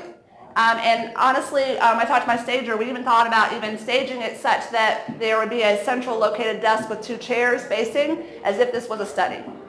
Now I got a question for you. If you had more of an unlimited budget, would you have taken out any of these walls if you had a choice? Really good question. I would have been inclined to have opened up the wall between the kitchen and the breakfast area more. Probably I would have had to have moved the chase for the air. There was a lot of there's a lot of systems running through the center that I'd have to move. Mm-hmm. But I would love to open it up, put 2 columns, and done base bookshelves, which again were just more open breathing. This cannot move because that would have meant re-engineering the stairwell for the basement, and I would have to be like way high ARV to do that. So. Right. Huh? What are your expenses? Their overall 65 was our projected. We'll probably end around 72. Was it? You said it was popcorn ceilings. Did they scrape it off? They were not. These were stippled ceilings. Oh, okay. And they actually, in some rooms like this one here, they haven't quite finished. They sanded. They knocked it back, sanded, and actually smoothed them. In some of the rooms, we had to replace the sheetrock. Oh, okay. I also suggest if the stipple's not real difficult, that you actually just put new 1/4-inch drywall right on top of the old. Yeah, we learned that lesson the other day on one of ours. The guy wanted to mud it instead. Yes. I don't know, 40 buckets of mud. Yes. We had suggested the 1/4-inch ply. Oh, no, I'll mud it. Yeah. Yeah, we've been through that too. We had a little bit of that going on in this one. Yeah. So, all right, so we'll keep going this way. This is, as you guys walk through, this is our future hall bath. This room was probably the most disgusting room in the house. You could actually get in it, but they had left it open enough because they could use it. It was really horrible. I would like to point out, so that the tile, again, I like minimal. I don't like a lot of color. I don't like doing that whole modern glass stuff. I don't do what they call the rainfall tile. I hate that stuff. It's great in San Diego. Looks good in houses in San Diego. It doesn't look good to your traditional buyer out here at East Cobb. So I like to go with traditional and plain and simple. There will be a white vanity in there, and then we're doing the wood round mirror, which I've already delivered because, again, it pulls that tile white wood that we're doing all over the house. Plain bedrooms are nothing to see. Y'all know your buyer. All the rooms will have carpet, all the bedrooms. At this ARV, I did not hardwood the master bedroom. I might, if I hire, with a higher ARV. At a higher ARV, I might have trade the ceiling. There's all kinds of things that I might do, but this is, again, a first-time home buyer home. This is not go crazy. Master bathroom is extremely small. Again, it's a first-time home buyer home. It was built in 1975. And there was really no way with this house to find a way to squeeze more space. We did squeeze about 6 inches for the master sink because the old bathroom, the vanity actually sat out in the room. You had only about a 22-inch clearance to go in front of the vanity to the tub. It was ridiculous, or the shower. We were able to find a way to get 6 more inches, so now the vanity sits flush back from the door, and we still have a standard sink. So, got a little bit of room. Right. I did the tile on purpose again because it's so small. So I made brought some kind of, took some gambles on choices with the tile, really to pull again our theme together, but also to make it feel rich in there, even though it's so tiny. The mirror for that room is a gorgeous beveled mirror with lots of silver tacks. It's really high-end looking. So I spent $129 on a very expensive mirror for a very tiny bathroom. I'm sorry? Change the way it swings? The door, we did not. Yeah, we couldn't. The old bathroom, you couldn't even. It is a small. You couldn't have gotten in if you. Literally, the vanity sat like you had to go like this to go to the toilet. It was horrible. Yes. We did have to replace a few of the slabs that were severely damaged. I love a solid wood door. So that's what he pointed out in this house. So this house, all of the doors are the original solid wood doors. Most of them were in great condition. Couldn't believe it, they were. So we only had to replace 3 slabs in the house. The closet doors are some really solid louver closet doors. So we're going to be leaving those as well. We do like to paint the doors a contrasting color to everything else. So they're slightly darker gray, but when they get their end finish, then the walls. What about you may have already said this because I was back there, but did you mention the baseboards? Do you keep the small baseboards or do you replace? Good question. So that's again based upon ARV and what's selling. If I was in a $500,000 house over here in East Cog, I would be ripping all this trim off. We'd have 8-inch base. We'd have really beautiful, 4-inch trim around all of my windows with beautiful butt joints. I mean, that would be great. But at this price point, it does not matter. Okay. This is, again, a first-time home buyer level home in this area. So they're not even looking at that. Okay. So as far as the rep plumbing, those are the original service lots? Yeah, no, well, I think he actually changed them. So you only have a single? Yeah, we have a single bowl. You were asking if that's the original service lines. My answer is yes, that's the original service lines. My answer, double back on that. If you notice that there's now a niche, so the wall kind of recesses back, that recess wasn't there. So the vanity had to sit way out. Because there's a chase running through that wall, and again, from a budget reason, we could only get that little bit of a niche, but it was just enough to get me a standard vanity in there. That's really all that mattered. We will stage that to feel, even though it's so small, I will run a shower curtain that is a full 96 inches length, solid white, right? And then I already have a beautiful, in a white container, thing of grass that will sit on the corner right there. It'll take the eye straight back. The room will feel large. The reason for the dark niche of tile takes the eye back. It makes the room feel longer. So it won't feel quite so tight. And again, it's psychology. I wouldn't have thought of that. Makes the room feel tall and more expansive. That white fabric feels blowy. Breath. I am anti-shower curtains that ever have color or pattern. My stager will tell you, she's like, is it okay if it has a band? And I'm like, Michelle, no. Right? And in fact, they added to their inventory of items at their staging company years ago, really to satisfy me, because I'm so picky about white, all white. So white, no patterns, no colors. If you're going to do throw pillows on beds or sofas, again, no patterns, no colors. Don't make the space feel itchy. Don't give them a reason to go hone in on the pillow. You want them to feel the space, not the pillow. Now, I will say I play a couple games. I do have pillows that I like to throw on master beds. I have several of these that say Mr. and Mrs., right? Or home, or love, right? Okay, because a lot of times, again, your first-time home buyer, they're newly married, or they just had their first child, et cetera. So again, thinking about your buyer.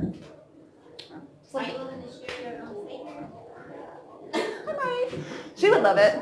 She would love it. Yes. Do you stage home? Always. I stage every house. Even the very inexpensive ones are going to at least get, the bathrooms are going to get curtains and towels, and the kitchens are going to get stuff. But I prefer full-on staging. This way? Right, that's it. Oh, the basement. We have a basement in the garage. So this is a 3-2, right? This is a 3, that's a 3-3 actually. 3-3. Okay, 3-3, I didn't know that. Yes, we have a basement. We have a full basement. You want to go down there? Yeah, absolutely. Okay. Should we go out and around or down the stairs? You're leading, whichever way you want to go. Where's Kurt? We're doing something to it. Hey, where's Kurt?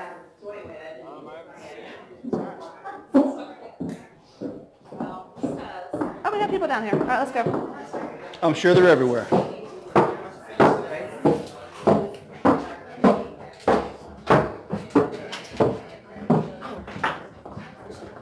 Oh, we have kids. All right. Are we gonna go? Hey, everybody. So this is another reason I bought this house. It has a 2-car full garage plus a bay area for a workshop. And then it has this. So we have a gigantic basement. Yeah, you do. When we got in here, we could only get to about right there. This was about as far. And I remember crawling over stuff dangerously to get back here because this was all walled off. And they had created storage bays, if you will, for their stuff. And it was miserable. There was even we've discovered underneath everything, there was even an old pool table. I mean, there was 7 scooters, several sets of washer and dryer, several chest freezers, no bodies. Sort of. No, it was just a bad situation. So we opened this up. So how am I going to finish this off? Well, there's an immense amount of value right here. Should I spend the money at finishing the basement? Well, maybe. Or maybe I should offer that to a buyer. Okay, so this is going to be one of those buyer options, right? To make it those sellable, there's a couple things that are going to happen down here. One is that there is a wall being built just to cover this right here. That'll be drywalled off. That stairwell will be drywalled off with a nice end cap. There will be a door placed here. The floors will get basement Drylot gray, different gray on the walls, Drylot gray. If you notice the ceilings, I've already had 1 coat of matte black. We do that. It takes your eye away from any itchy stuff. We'll remove all the little itchy things hanging, okay? We'll leave industrial, just the industrial lights. When we stage it, we'll stage this with some jute rugs laid on the floor at angles with some bean bags. So this will just feel like a big family, hey, kick it space, right? It'll feel clean, it'll feel fresh, it'll feel like you can use it just like it is, okay? If they want to do more, they want to finish it out or put in a drop ceiling or actually literally finish it out to a level 2 finish, that's an option that they can get us to bid. Is that cool? So yeah, it is. Now we did relocate sort of kind of a few things. So our service systems, which we're getting all new HVAC here, the hot water heater has already been delivered, is in this little niche right here. And we've moved the laundry to the base of the stairs. So now when you come down the stairs, that's now the new laundry.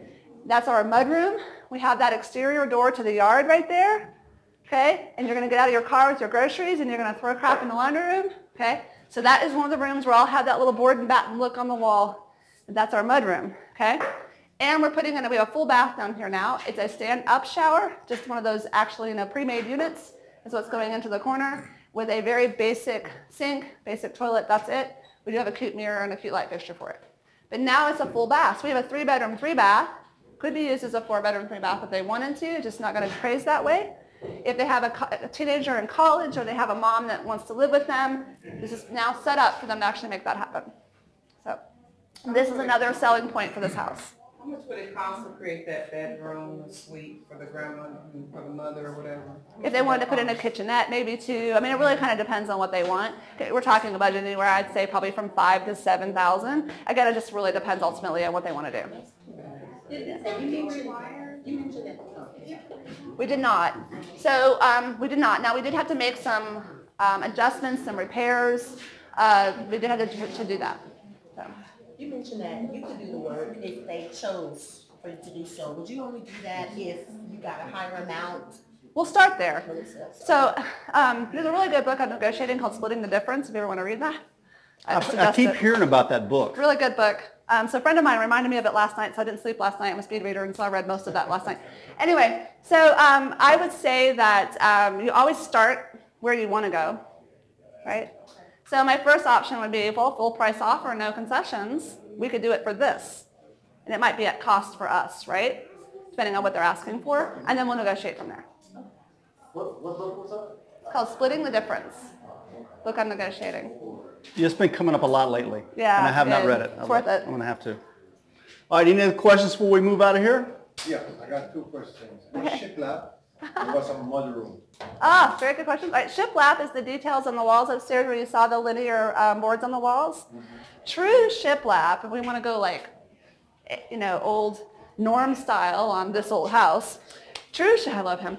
True shiplap is a tongue and groove lock system board that goes on the wall. It's expensive. So we cheat the system a little bit, and we just use 1x4s or 1x6s to accomplish that with gaps between. Another option that I've done in houses is basically strip MDF on site and lay it with tile spacers between on the wall and then paint it. So it gives you that same gap difference. Mudroom in the south, that's kind of a southern thing. Well, I guess everywhere has like entry rooms. A mudroom is where you go to kick off the mud on your boots and throw your stuff, right? So, and down here, I have just always found buyers down here, and maybe it's just, I don't know, so it's a southern thing for me. Definitely a southern thing. They want a place to kick the Yeah, it's usually like a laundry room. You walk in through the garage to get there, to go into the kitchen or wherever. I have many times restructured the floor plan of an entry to a house to simply accomplish having that. Mothers love it. Yeah, I like it too. Love it. It's a northern thing too, because we get a lot of snow and wear a lot of boots and stuff like that. There you go. A lot of people up there like mudrooms too. It's a place you throw your junk. Yeah. So if you've got people coming over, you can shut the door. Like, don't have to see that. And your kids can throw their book bags and their like soccer gear and all that. Did you have to make many change requests when you were doing the renovation? This one? We had a few. One of the big challenges was we discovered that the sill plate was completely rotted away, so that was a change order item where Kurt had to call me and said, hey, we have a problem. We had a problem. Again, things happen. There used to be this really cool playhouse in the backyard. Really liked it. It was like a little mirror of the house, and it was really cute, and I was like, okay, in the budget, I want the playhouse redone too. Right? So I was going to paint it exactly the same, new shingles on the roof, the whole deal. Like, I was in love with this little playhouse. Of course, I'm a mom. I was like, oh, I want that. And if the buyers don't want it, we'll take it out. Like, that's what's my thinking, right? Okay. Well, when they came out to take my trees down and level my yard, it got crushed. Oh. Right? So that was a change order in the reverse. It's like, oh, well, that budget can now be applied somewhere else. So the thing is just to have good communication with your contractor. You're going to have change orders, period. And if you have a very detailed line item for your project, then it's very easy for you to still control your budget by being able to line through things to compensate for a change order that might be costly. So for those that don't know, can you tell them what a sill plate is? Oh, so your house sits on a board that sits on the foundation. That wood right there is referred to as a sill plate. If you guys go in the garage, you'll see on the far wall, it's all new. We actually have put in a stack of block there that we've sealed and added a new piece of lumber, and you'll see it on the side over there. Yes, if you had a brick. Bottom board right there. That bottom board that these ledgers are sitting on is your sill plate sitting on this poured foundation wall. So same thing on this house, we had this problem on the slab. So all along this side over here, it had rotted away. I think he added $900 to my budget for a change order. For a section, it wasn't the whole. It wasn't the whole house. It was just that whole back wall, this wall, and then we did some other stuff to the poured wall on this side to shore it up. Because again, we couldn't see it until we got everything out and didn't realize how long it had been eating away. Okay. Another part to this. I wanted to ask you, like, if they mess up, like, say it's staying on the floor, wrong color, who is responsible for paying for that to get it fixed? If you clearly told them which color you wanted. Okay, so that's a contract question. If you have in your contract with your contractor, you have line items specifically, the color code and how you want it done, which I'm big on also giving pictures. So they don't just get the Sherwin-Williams color code and said, or they get a picture, they get a whole board on Pinterest. I love Pinterest. A whole board on Pinterest, there you go. House, whatever, I've got pictures in the scope of work. So they can't screw up. This is the color. This is what it should look like when it's done, right? It's like really clear. And if you have in your legal language of your agreement, they're responsible for that, and they do it wrong, then they have to correct it. So let me just tell you how a house I did near Brownwood Park in East Atlanta. It's one of my favorite stories to tell.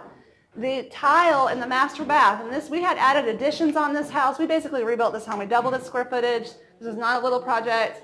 Big, huge master bath. They had to redo the tile 3 times. And I made them redo the tile 3 times. It also cost me a month on the market.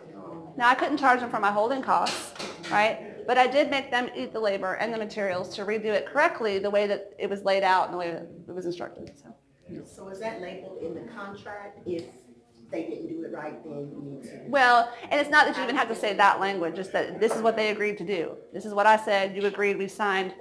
Okay. Now, does that mean you won't eat some things, guys? That's part of rehabbing, right? You're going to eat some challenges. You're going to have a contractor that disappears. You're going to have a contractor that doesn't do it right. You're going to hire someone else and you can't find them. Okay? Those things will happen. So just as, the honest truth is there are going to be times where you just are going to have to eat it. So I noticed there's a crack here. So would you seal that up? Because I heard you say you had to shore up a section. We did. Yes, and so actually we have AquaGuard involved to handle this, and there's another issue on this wall. Yes. So they'll get all of the paperwork that we have that shows that everything's sealed and fine, and then they give a warranty. Okay, great. And that's who I like to use. How much do they charge you for that? It varies. Yeah, they're not cheap. So this is where the bathroom will go. We can't really walk through unless you want to wiggle through. We did install a sump pump. You're going to put tile on him? No, it'll be linoleum. No, on the wall. Oh, on the wall? No, that will be a standalone insert. How much is the sump pump to install? I don't know what his installation cost was, but sump pump itself was like $600 item. It was on our line item. What does it do? It gets up and out. Excuse me. Yes. When you do a final inspection, do you have to do it yourself?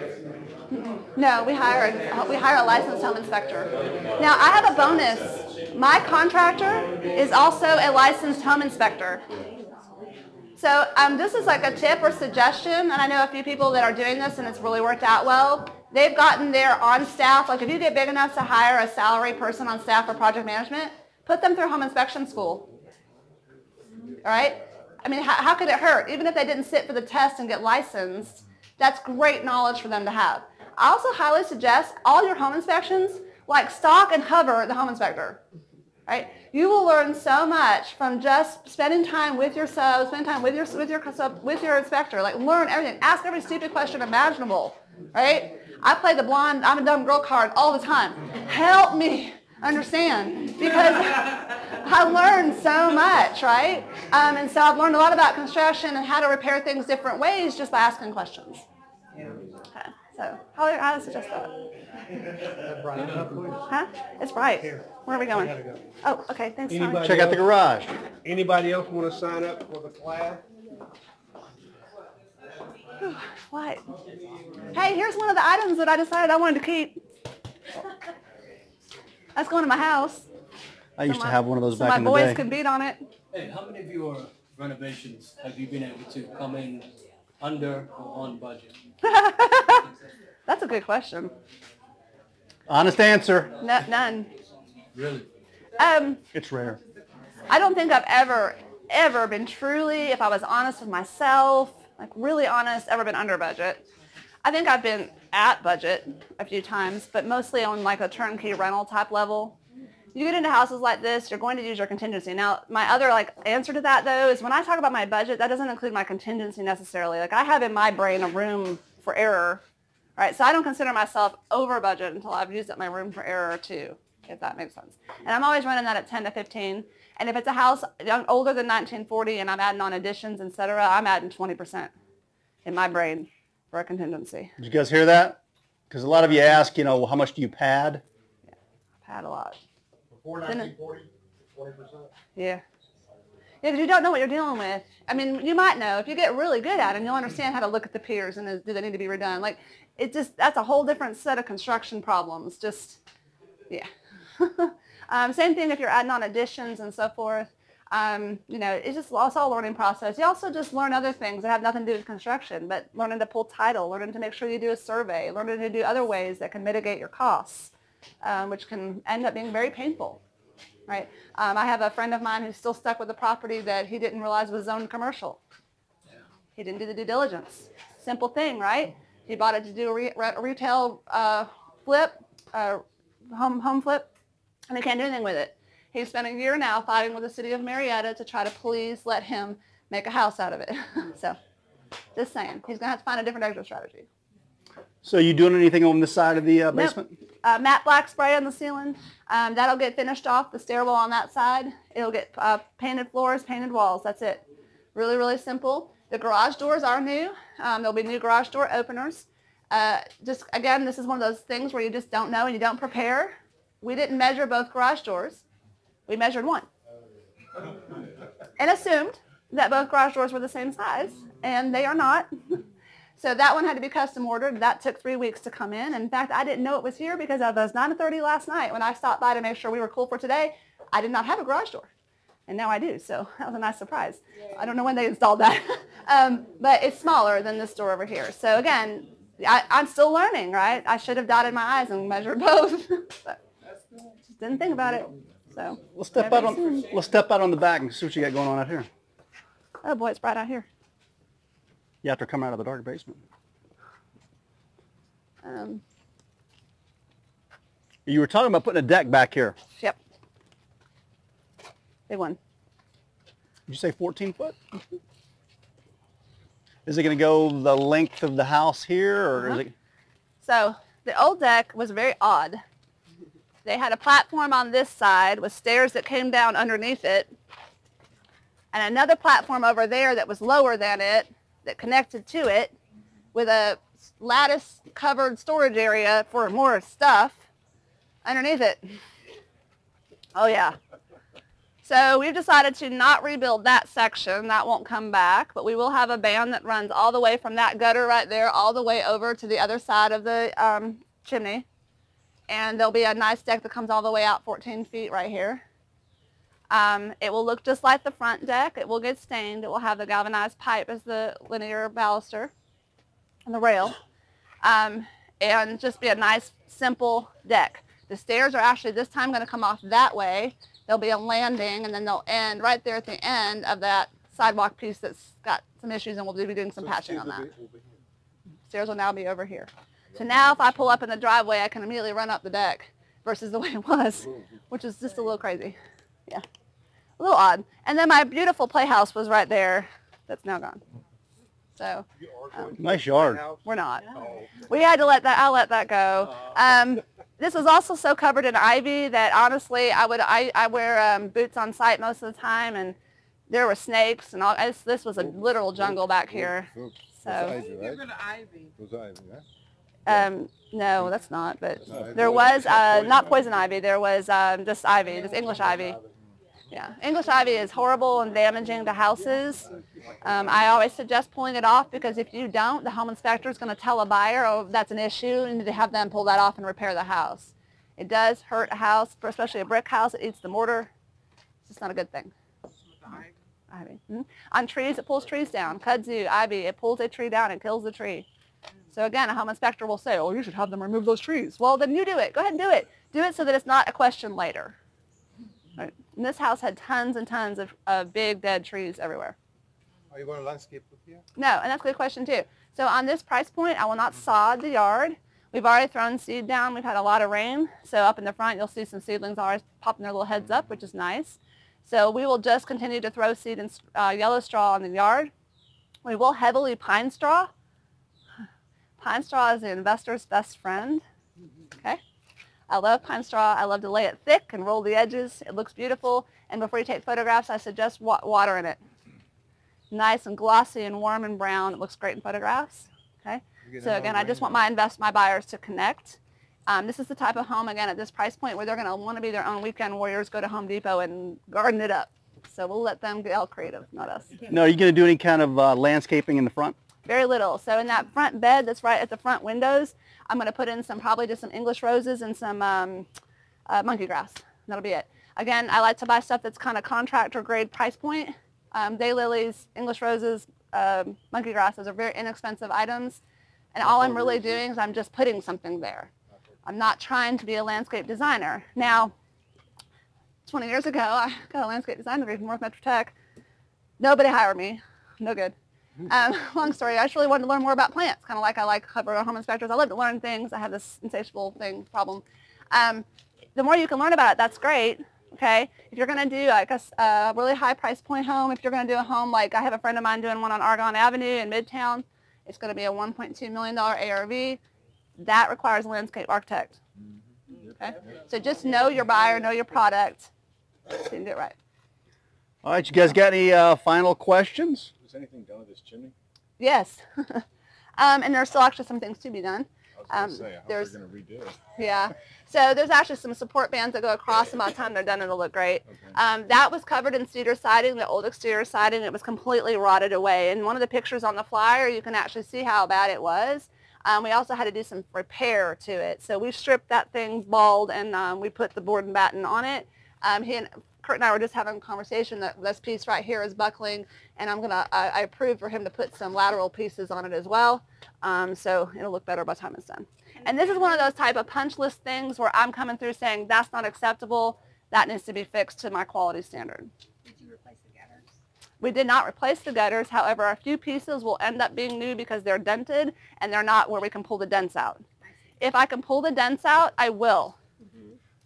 Okay? If it's a functioning good gutter, right?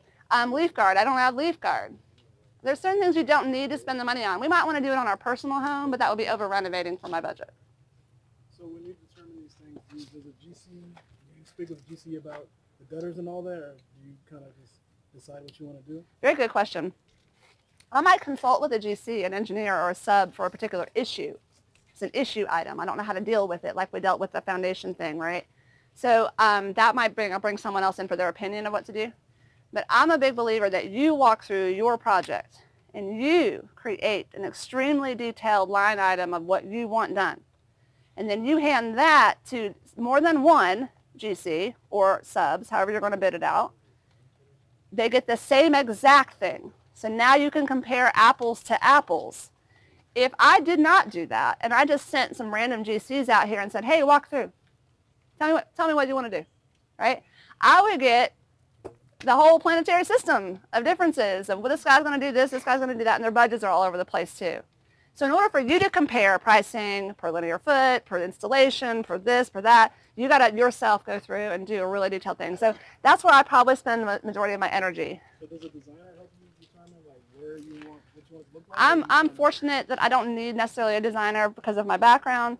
But I will say this, like my kitchen. So my kitchen guy, I actually do rely heavily on his input. I will myself do a preliminary concept of what I want, but then sometimes he'll come through and be like, hey, I got a great idea. And oftentimes he's right. So I'll go with it. If you grade a renovation, you know how they say A versus B or C renovation, what would you say you prefer in a house like this?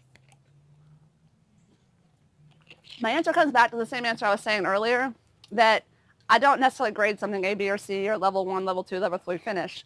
I decide what needs to be done based upon what's selling, period. And if the price point of the renovated homes in the area, I look at what they've done, that's the finish level I have to take mine to. And maybe just a hair better so that mine looks better, right? Absolutely. That's really your measure. It's not, you know, it's really depending on sales. But how do you do that? Do you go online on MLS? And Yes. I highly suggest that. I love MLS more than anything. I also suggest pulling non-MLS sales for certain price points of your deals, particularly new construction, because oftentimes those properties sell and they never get listed on the MLS. They sell pre-construction. So you've got to go and hunt those through tax records, the ones that have sold, and then go try to find pictures of them online. Okay? But MLS for sure. And if you don't have access to the MLS, then you need to be working with an agent and work out some sort of deal with them that makes it worth their time. It's their time and their skills have value. But if you want to bring them on board to help you, then find a way to make that mutually beneficial. Amy, when you're doing a scope of work, yes, do you have somebody help you and point things out, or do you do it on your own? I mean, I've never done a scope of work. I don't have any idea how it works. You know, I just know it's a line item detail of everything that needs to be done to the house. So my suggestion, if you've never done one before, is that you should bring a GC with you, make it mutually beneficial for that person, and potentially your home inspector, right? So part of my scope of work, even me, as many times as I've done a scope of work over the years, is also relying on my home inspector's items, because I'm probably going to be adding those to my scope of work, right? Because he's going to point things out and I need to address it, okay? But for your first few, yeah, utilize other people, walk through with them. Walk through with an experienced renovator. Make it worth their while. You've got this huge network of folks, and some of you all have done a lot of volume. See if y'all can buy a steak. Say, I'll buy you a steak dinner, you walk through my project with me and help me see what I can't see. If you're playing a little higher ARV and you don't feel like you have a design eye, I get that. Hire a designer. Work out, again, something that's mutually beneficial to have them come in. Some of your agents that are awesome at reselling your renovation, like we sell a lot of the renovated good product for investors because our own capital's on the line when we sell ours, so we know how to get them sold. So if it's a quality renovator, we'll help him sell. We'll come in when he first buys it and give our opinion, because what do we study? The market, right? So finding a good agent like that would also be helpful. So as we kind of come full circle and start to wrap things up, do you have any final words of wisdom or advice for some of these first-time flippers that want to get out there and start rehabbing some properties? Words of advice. I scare everybody away.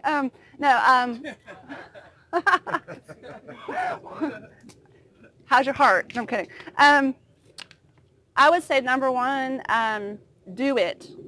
So my thing first is don't sit and overthink, over-perfect. Perfectionism is a bad thing, right? You will kind of learn as you go. So that's my first thing. Don't not move forward. Yeah, I've heard perfection can be a disability. It can be a huge disability, especially in this world. Otherwise, that would drive me crazy. Right. Okay, so and it kind of does. So I'm just saying, I'm just admitting my weakness there. But yeah, just go ahead and get started. That's the one thing. Now, my second thing is what I said earlier, is to find people, build a network of people that are being successful at it, that are where you want to go. Not where you've been, but where you're wanting to go. That's who you want to associate with as you grow your business. And then I would say, thirdly, you are going to hit snafus. I would share my failures as loud as my successes. I have had them. I have people who have bigger opinions of my failures than I do. Subjective, right? Things are going to go wrong, okay? Do not let that stop you either. Tenacity is one of your best friends. So stay confident, stay tenacious, keep your support network strong, so that when you have a snafu, there are people there to take you to the next place and get you past it faster than you would on your own, right? So reach out and do that. That's probably my best, I think all the years of coaching people and watching them shrivel up on a failure and just getting them to move forward is the best thing. Well, you remember your first flip? Yes. I mean, approaching, going up to it, did you have all these thoughts in your head? So way back in the day, I had a mindset that was afraid of money. I had to get past that. I had a horrible relationship with money. I'm still kind of learning that as I grow and get older. But I was nervous from the liability perspective. I wasn't nervous about what to do to it, but I was, I had a decorator's, I had a designer budget. I had a champagne budget, but I really needed to buy beer. And so I had to learn that, right? But again, I was smart enough at the time in my experience in my corporate world life to know that I needed to find people to help me know what to do next. And not ever, there's no stupid question, right? So as long as you remember that and you're willing to just ask, I will drive people crazy till they want to file a restraining order on me with questions, right? Great. Just do that at any point. Yeah. No. No. This one did. This one did. This one did, but what is your number one way of finding property? Great question. What was I just did for, what was it, REIA West? Yes, she did. She's brand new. This is her first meeting. Oh, this is awesome. Welcome. So over the years, the volume that I've done per year has changed. There was a time in my career where I was doing 20 flips at a time, literally. Wow. That's heart attack zone, but, and I was 20 at a time with 2 in diapers and him running around wherever he went, 9. my answer to volume is like I have a goal this year actually to do a fairly large volume, and it's really in response to the market. And you want to decide how many flips you're going to do based upon your resources, manpower, liquidity, skill, okay, and stress. Okay, if your quality of life is to go be on the lake 5 days a week, Dustin, then you can't. Then I wouldn't suggest taking on 20 deals unless you have an amazing crew. You can be an absentee flipper. Okay, balance is subjective to all of you. Okay, on volume. In that vein, I would like to buy houses. If anybody has any, please send them to me. So I'm blessed to have done this a really long time with relationships. So one of my favorite sources actually to get deals from are other agents. Okay, I'm not their competitor, I'm their colleague. And I do a lot to let agents know what I buy, how I buy, why I buy, and I help them grow in what they do by sharing as much as I can. So I have a lot that I do in emails and texts and follow up with really amazing people that bring me deals. Other than that, I love doing other types of lead generation from online, social media. It's one way that you can generate deals, guys. And direct mail is still something that's a go-to. Now, I'm curious about getting them from other agents. Are you getting them before they hit the LMLS and everybody else bids them up? Are they giving you like pocket listings? It's really, I want to say no and yes at the same time. So this is a philosophy thing with me. Some deals, sure, they're off market. Some deals have been listed and been sitting there for 6 months. What I get agents to bring me is a deal because the seller is at the motivation point where it all makes sense. I don't care if it's listed or not listed. That's not important to me. What's important is that the numbers are going to work and the seller is finally at a place where it all makes sense for them. So like I have a house right now that I have submitted an offer on it 3 times.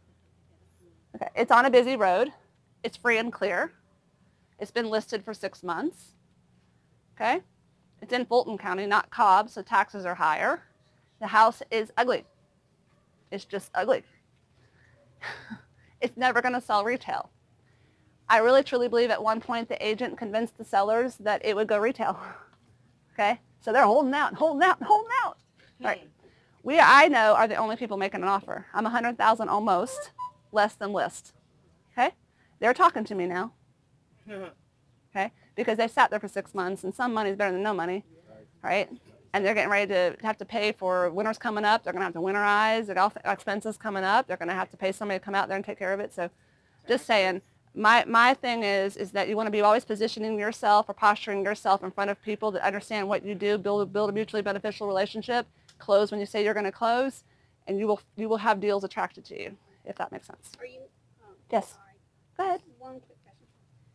Do you have them pay the commission from the seller, or are you working out? Oh, that's a good question too. That's a negotiating tool. All right. If it's a listed property, right, and so there is a commission to be earned by representing myself as the buyer or having someone on the team represent as a buyer, sure. Depending on the story and what's going on, we might want to keep that. It's a way to internally pad our marketing budget. But if I or our team, making our team happy, right? But you can also give it up. So a lot of times I give it up. I just let them know, hey, I only want 1%. Now I say 1 because then I can get a transaction fee for the brokerage and I can cover up MLS and all those kinds of things. So I tend to just say 1. Now if they'll connect the dots hopefully in their own head, and depending on how they've worded the listing agreement with their client, they may in fact get 5 now. Right? So will they argue for my offer maybe a little louder? Yeah. Possibly. Right? I can't guarantee that their listing agreement is going to do that for them, but it's an option. Good question. All right, let's wrap it up. I think you definitely had one more, and I'll get you 2, and we'll wrap it up. Okay, my question is about due diligence. Yes. And dealing with wholesalers. And I've been having a lot of trouble in that area because a lot of them want to rush through the due diligence, or they'll say, do your due diligence before you make an offer. Ooh. And things of this nature. And it's getting to be rampant amongst some of the well-known wholesalers out there. But I'm trying to find newer wholesalers and deal with them as opposed to some of the established. She's trying to get her first deal. Okay. Wow. All right. So for your first deal, do not buy one without due diligence. Number 1. Number 2, if you were the wholesaler standing here and I was your coach, I would tell that wholesaler, you darn right don't allow due diligence, and you get a non-refundable sizable earnest money on the spot, and you get as many people to show up in an hour so that you get the highest offer possible. Yeah. That's my take on it, right? Do your job, get it sold, make money. You should make money, and the better you negotiate it on the front, the more you should make. I'm a supporter of that. But that being said, there are certain well-known large wholesaling groups that I personally don't buy property from because it doesn't match my system and how I do things, and I won't take that pressure sale and write them some big check unless I happen to know it's gold. I mean, if it's pure gold, the house is made out of gold bricks, yes, I might cut them a check without even seeing it. Is that possible? Sure. Right? I almost bought one off of a wholesaler like that right here at East Cobb because I happen to know where the house was. But so my suggestion is simply for you as your first deal, don't get pressured into buying a house. I have seen many people end up upside down on a project because they believe the wholesaler on site. Remember, this is a buyer beware state. You need to go do comps. You need to get your budget in order. Don't trust their numbers. I don't care what their numbers are. When I wholesale a deal, I never share ARV and I never share a repair budget. Ever. People hate that. I'm like, no, this is the address. Tell me what you give me for it. Exactly. What you give, right? That's it. Okay? I let the deal speak for itself because I don't want to be responsible. And they have to do their own thing and everybody's numbers are going to be different. I can't, right? So I would just say, you know, don't trust anything anybody gives you. So I happen to know of someone recently that was kind of upside down because the school district was not what they thought it was. And it changed their ARV considerably. And so they ended up stuck with a house they couldn't move. So they got out okay, but they didn't come out with a profit. So you got to do your due diligence, do your due diligence, do your due diligence. You got to. Got to. Never, ever trust the seller's numbers. Ever. Now here's the thing. As you grow in your experience level of doing deals, then you'll be able to better pull the trigger on things, and you may in fact choose to. But I would say for your first one, absolutely, don't pressure into that. Okay? Yep. All right, I think we had one last question right over here. In your first deal, did you work with a general contractor for your very first deal? For my very first deal was in Ackworth. And way before I started doing some big fancy stuff in town, I wish I'd just stayed out in Ackworth. No, I'm kidding. It was just a little 3-2 ramp on a slab. It was no big deal. It was paint, carpet, and fixtures, and like literally simple. We didn't even replace the cabinets. So my first deal, no, I didn't hire a GC. I just came in there and brought in my own subs. Okay. Well, when you first used the GC then, did you pay him money up front? Like, what's your feelings on that? I mean, I know he has to buy materials, but do you pay them money up front before they do work? And that's a variable answer. It really depends on that scope of work, and it really depends. No, should you give them a sizable amount? Absolutely not. And every time you give them money, you need to get lien waivers, not just from them, but also from the subs that they're hiring if you have them paying the subs. I prefer to pay subs directly. I also prefer to buy the materials myself. So I prefer for the contractor to make an order at ABC Lumber, and I go in and I pay for it. Or I call and pay for it by phone. And I want to see what's on that order. And I've gotten to a point where I kind of can look at the order and know if that's the right amount of material for my job, so material's not being off to another, site funnel, good word, run off to another job, right? So, and the more that you can control the pricing of your labor and your material, that's really where you will make money. That's the hidden gem. The better you can get at just knowing what things should cost, not cost. So pay attention, really, and that's where the detailed line item comes into play, because now you're going to comparing apples to apples, and this guy's charging $3 a linear foot for install, and this guy's charging $4.50. Like, you're able to really see what the market will pay and what you can really get the work done for. Yep. Final question. Do you love what you do? Are you having fun? Are you making money? I absolutely love the people side of what we do. So I love being creative and flipping houses, but I really just love all the amazing people that you get to meet and work with and get connected with. That's really what makes it fun for us. Very rewarding. Yeah. Right. Well, let's give it up for Amy for being here today. We really, really appreciate it. Thank you for braving the heat. I so appreciate that. And I was hoping we'd have air on, so it's my fault. So thank you. Yep. And I'd like to come see it when you're finished, for sure. We would love to. I'll notify Dustin, and you guys are all welcome to come back. If not an official but our open house night. I'd love to have as many of you come through as possible. Exactly. That'd be awesome. Well, thank you so much, Amy. We really appreciate it. Everybody who's watching this replay at home, we appreciate you watching. Thank you so much, Amy. Thank you so much, everybody, for showing up today. Let's give her one more round of applause. All right, everybody, we'll see you on the next on-site renovation group. Thanks so much for being here.